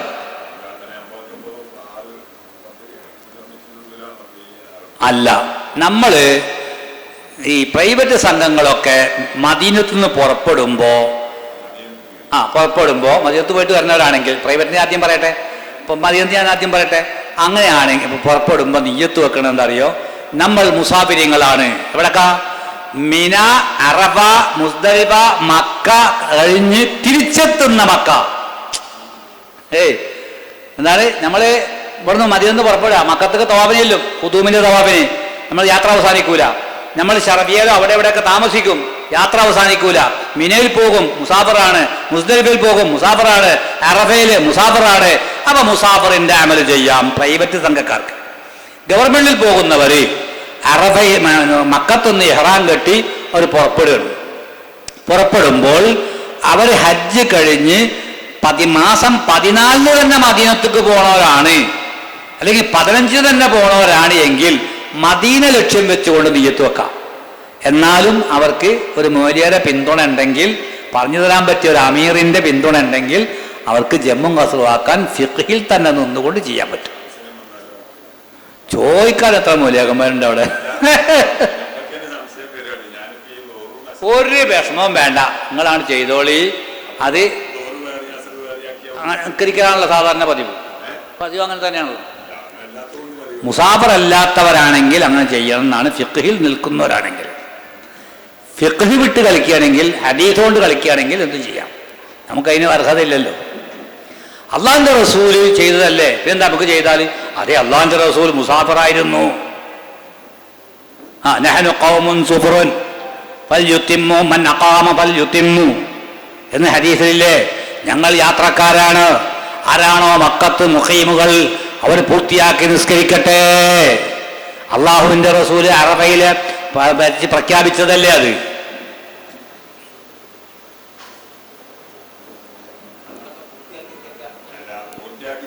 ഞങ്ങൾ ഗവൺമെന്റ് പോണതല്ലേ?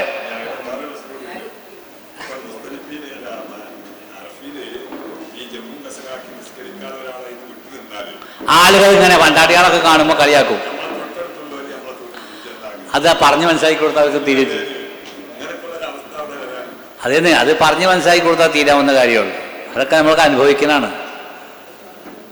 നമ്മളവിടുന്ന് മഗ്‌രിബ് നിസ്കരിക്കുമ്പോൾ ഷൂ ആദാസല ഇതെന്ത് നിസ്കാരം, അള്ളാഹിന്റെ റസൂല് മുസ്ദലിഫിൽ പോയിട്ടല്ലേ നിസ്കരിച്ചത്, മതി.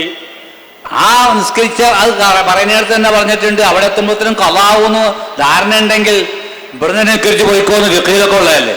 പക്ഷെ അതറിയാത്ത ആളുകളുണ്ടല്ലോ, ഇത് മാത്രം കേവലം പഠിച്ചു വന്നവര് ഇതെന്ത് നിസ്കാരാണ്, ക്യാ ഹേ ക്യാ നമാസ് ഹേ, മഗ്‌രിബ് തോ ഉദർ പടയെങ്കെ ഇതിങ്ങനെ പറഞ്ഞു കൊടുക്കും.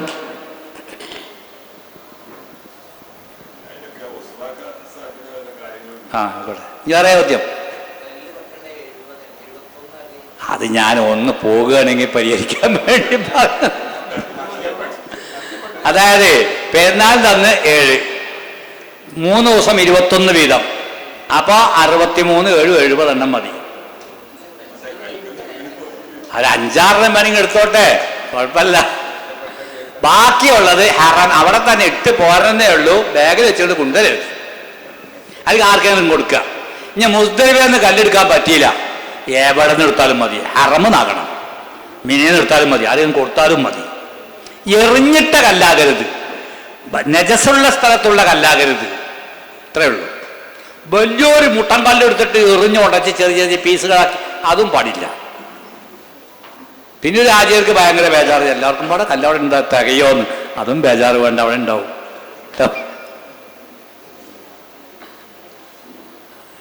അല്ല ചോദ്യം വരട്ടെ. തവാഫിലെ ഉളു നിർബന്ധമാണല്ലോ.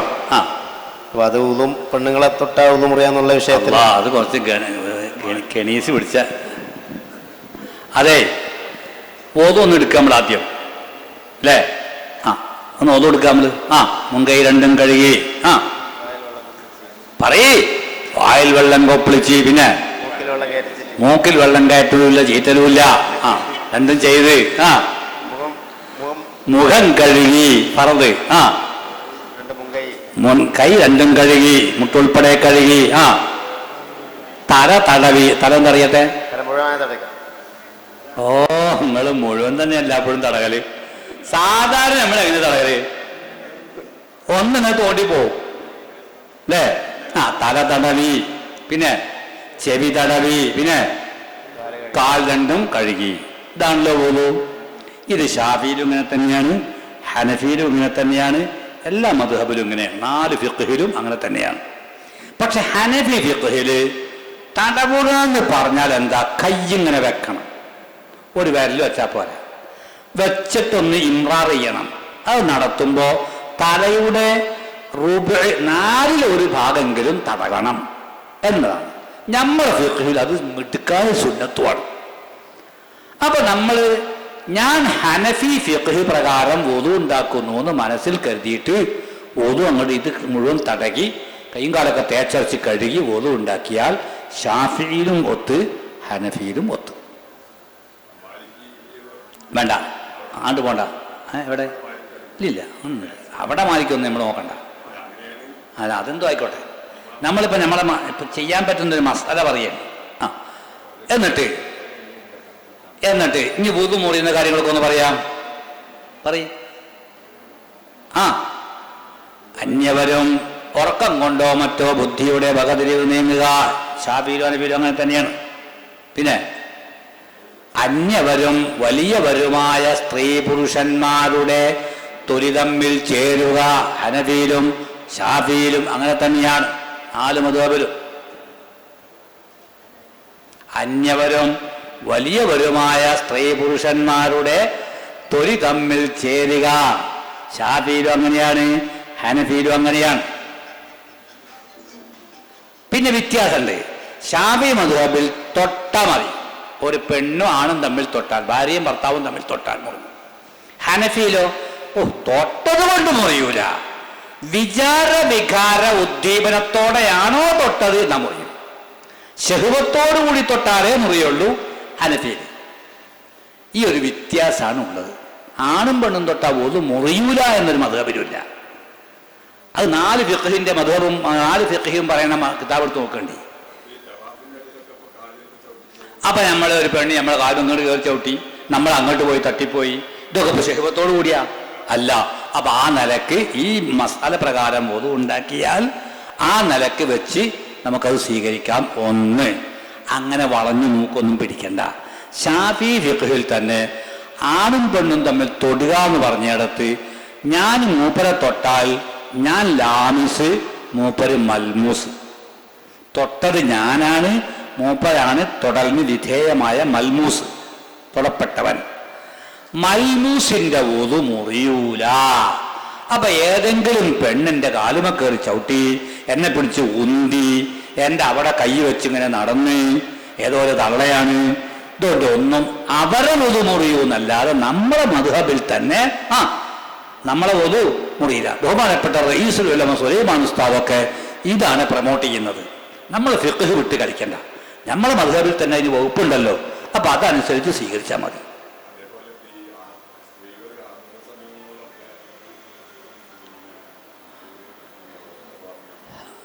അപ്പൊ അത് കഴിഞ്ഞോ? ഇനി അടുത്ത മൂപ്പർ എടുക്കാം. അത് കഴിഞ്ഞോ? ഇതാണ് ഇപ്പൊ തവാഫിൽ ശ്രദ്ധിക്കേണ്ട വുളു മുറിയുന്ന കാര്യം, പ്രധാനപ്പെട്ടത്. ഇനി മൂപ്പർ ചോദിച്ചത് ആർത്തവ സമയത്ത് പെണ്ണങ്ങോട്ട് പോകാനേ പാടില്ല. ആർത്തവമുള്ള പെണ്ണ്, ഇവിടുന്ന് ഒരു പെണ്ണ് ഉംറക്കോ ഹജ്ജിനോ പോയി, അങ്ങനെ അവള് ബേജാറും വെപ്രാളും വിഷമവും, ചുരുക്കത്തിൽ പറയാ ഇവിടുന്ന് ഡോക്ടറെ കണ്ട് മരുന്നോ പ്രൊട്ടക്റ്റൊക്കെ ചെയ്തിരുന്ന് അതൊന്നും നടന്നില്ല. അവസാനം അവൾക്ക് ബ്ലഡ് വരാൻ തുടങ്ങി. എന്നാൽ പിന്നെ അത് നിലക്കാതെ ഹറം പള്ളിയിൽ പ്രവേശിക്കൽ കടുത്ത ഹറാമാണ്, പോകരുത്. പുറത്ത് എവിടെയെങ്കിലും ഐറ്റങ്ങൾ ഇരിക്കുക. അറഫയിലോ മിനായിലോ മുസ്ദലിഫയിലോ ഹജ്ജിന്റെ ഒരു അമലിനും അത് തടസ്സമല്ല. തവാഫ് ചെയ്യാൻ പോണമെന്നുണ്ടെങ്കിൽ ശുദ്ധി വേണം. ആ ശുദ്ധി വന്നതിന് ശേഷം തവാഫ് ചെയ്യുക. എന്നാലും വേണ്ടില്ല, എപ്പോഴാലും വേണ്ടില്ല.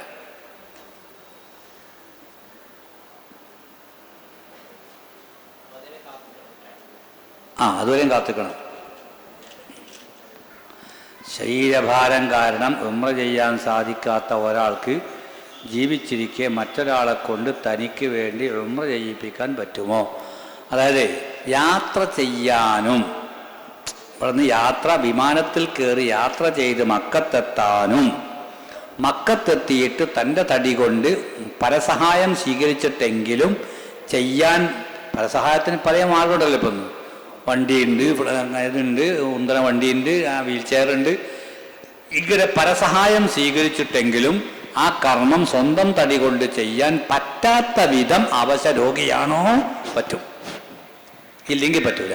ഉദാഹരണം, വാളം പിടിച്ച് കിടക്കുകയാണ്, കുഴഞ്ഞു കിടക്കുകയാണ്, ഒരു നിർവാഹമില്ല, എന്നാ പറ്റും.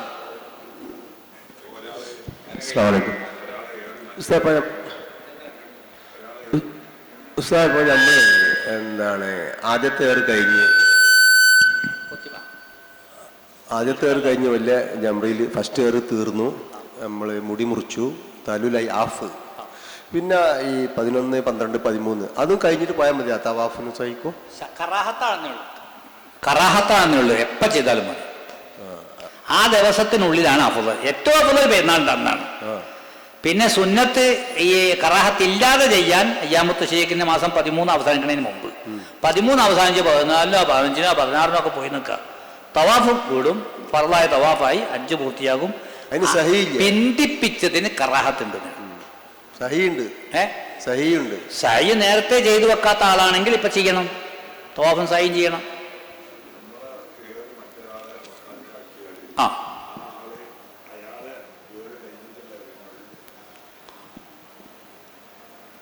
കല്ലേറിൻ്റെ അവിടെ ആ രണ്ടും പറ്റും. അയാൾ ഏറ് എറിഞ്ഞിട്ടും പറ്റും, അല്ലാതെയും പറ്റും, ആർക്കും പറ്റും. ഹാജിയാണെങ്കിൽ അയാളെ കല്ലേറിന് മുമ്പ് തന്നെ ഇതെറിയാ, എന്നിട്ട് ചെയ്യാം, ആർക്കും പറ്റും. ഈ സഹി എന്ന് പറഞ്ഞപ്പോ ആദ്യം സഹി ഏതാണ്? നമ്മൾ ഉംറ ചെയ്തു, ഒരു സഹി. അതായത് നേരത്തെ ഉസ്താദ് മുമ്പ് ചോദിച്ചല്ലോ, ഞാൻ കേട്ടില്ല. അതായത് ഇവിടുന്ന് നമ്മൾ ഹജ്ജിന് ഇഹ്റാം കിട്ടിയാ പോണത്, അല്ല അല്ലെങ്കിൽ പോണത്. അപ്പൊ എന്താ, ഇഫ്രാദായ ഹജ്ജാണ്. അല്ലെങ്കിൽ പ്രൈവറ്റ് സംഘത്തിൽ പോയിട്ട് മദീനത്ത് പോയി, മദീനത്ത് നിന്ന് ഹജ്ജിന് ഇഹ്റാം കെട്ടിയിട്ടാ വരുന്നത്. അങ്ങനെ വരുമ്പോ ആ വരുന്ന ഹജ്ജിന് ഇഹ്റാം കെട്ടി മക്കത്തേക്ക് വരുന്ന ആൾക്ക് ഖുദൂബിന്റെ സുന്നത്തായ തവാഫ് ഉണ്ട്. ആ തവാഫ് കഴിഞ്ഞാൽ ഹജ്ജിന്റെ സഅയ് അഡ്വാൻസ് ആയി ചെയ്തു വെക്കാം. അല്ലെങ്കിൽ നമ്മളിപ്പോ ഗവൺമെന്റിലൊക്കെ പോകുമ്പോൾ നേരെ മക്കത്തൊക്കെ പോവാ. ആ അവിടെ നമ്മൾ ഉംറ ചെയ്ത് നോർമലി ഉംറ സായൊക്കെ കഴിഞ്ഞ് മുറിച്ച് എല്ലാം കഴിഞ്ഞിട്ട് ഹജ്ജിന് പോവാണ് നമ്മള്. റൂമിൽ തന്നെ ഏറാൻ കെട്ടിയാണ്ട്. അപ്പൊ ഇവിടെ ആദ്യത്തെ ഏറ് കഴിഞ്ഞ് ഹാഫ് താലൂൽ അയക്കണം നമ്മള്. ഇനി 11, 12, 13 കഴിഞ്ഞിട്ട് പോയി കണ്ട് ഹാഫ് സൈം മതി. അപ്പൊ കറാത്തുണ്ടാ? അതുണ്ട്. 13 കഴിഞ്ഞാൽ കറാഹത്ത്. അതിന് മുന്നേ പോയി ചെയ്യണം. അതാണ് അഫ്ളല്. സൗകര്യം പോലെ കൊണ്ടുപോകും. ഗവൺമെന്റിന്റെ ആളുകൾക്ക് ഉപദേശിക്കാൻ ആളുണ്ടാവുമല്ലോ. ശരി, 12 വൈകുന്നേരം ആകുമ്പോൾ മഗ്‌രിബിന് മുമ്പ് പോരുന്നവർക്ക് പോരാന്ന് പറയുമ്പോ 13 എറിയണ്ടേ? വേണ്ട, 13 രാപ്പാർക്കണമില്ല, എറിയണമില്ല. അത് ഖുർആൻ ഒരു ഇളവ് കൊടുത്തതാ. 13 പിന്നെന്താണ് എറിയണത്? എറിയണില്ലാച്ച എറിയാലാണ് അഫ്ളല്, പൂർണ്ണത അങ്ങനെയാണ്. ഒരാൾക്ക് വേഗം പോരണം, അയാൾ ടിക്കറ്റ് അന്ന് രാത്രിയാണ്. പക്ഷെ രാവിലെ ചെയ്യാം. അത് വേണ്ട, അഡ്വാൻസ് എയർ വേണ്ട. ആ കല്ലവിടെ ഇടാം, ആ കല്ലവിടെ ഒഴിവാക്കി പോരാ. പക്ഷെ മഗ്‌രിബിന് മുമ്പ് പോരണം അല്ലേ? മഗ്‌രിബിന് മുമ്പ് മിനയുടെ അതിർത്തി വിടണം. മിനയിൽ തന്നെയാണ് പോരാൻ നെയ്യത്ത് വെച്ച് ബസ് കയറിയിരുന്ന് ബസ് പാലത്തും ഇങ്ങനെ നിൽക്കുകയാണ്. മിനയിലാണ് മഗ്‌രിബായി പോയി, അതിന് കുഴപ്പമില്ല, യാത്രയുടെ തുടക്കത്തിലാണ്.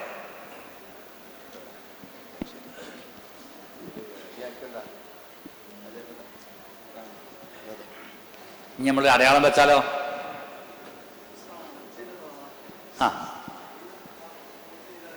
എങ്ങനെ? അതൊക്കെ അന്ധവിശ്വാസമാണ്. നമ്മളെ ഫുഖഹാ അതിന് മുഴുവനും മറുപടി പറഞ്ഞിട്ടുണ്ട്. കഅബ ശരീഫ് നിൽക്കുന്നതിൻ്റെ അന്തരീക്ഷത്തിൽ ഹെലികോപ്റ്ററിൽ കയറി തവാഫ് ചെയ്താലും തവാഫ് സഹിയാവും. തുഹഫ എന്നെ പറഞ്ഞിട്ടുണ്ട്.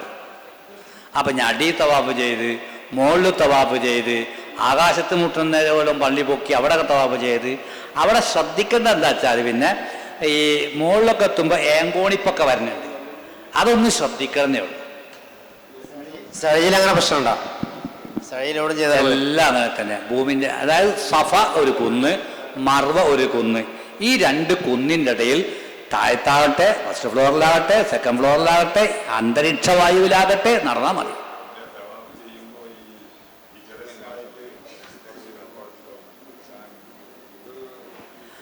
തവാഫ് ചെയ്യുമ്പോൾ തവാഫ് എന്താന്ന് നമ്മൾ വിശദമായി പറഞ്ഞിട്ടില്ല കേട്ടോ.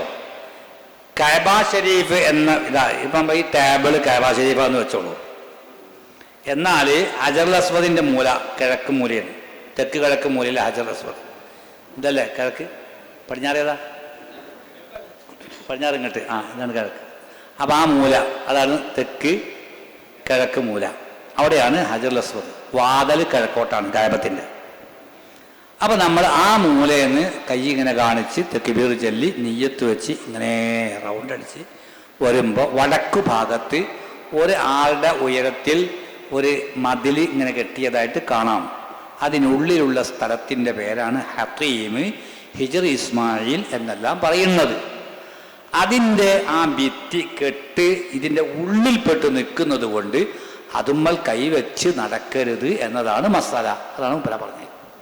നമുക്ക് കൈവെക്കാതെയും ചാരാതെയും തൊടാതെയും നടക്കുമ്പോഴേ കഅബയെ തവാഫ് ചെയ്തു, കഅബയെ ചുറ്റി എന്ന് പറയുകയുള്ളൂ.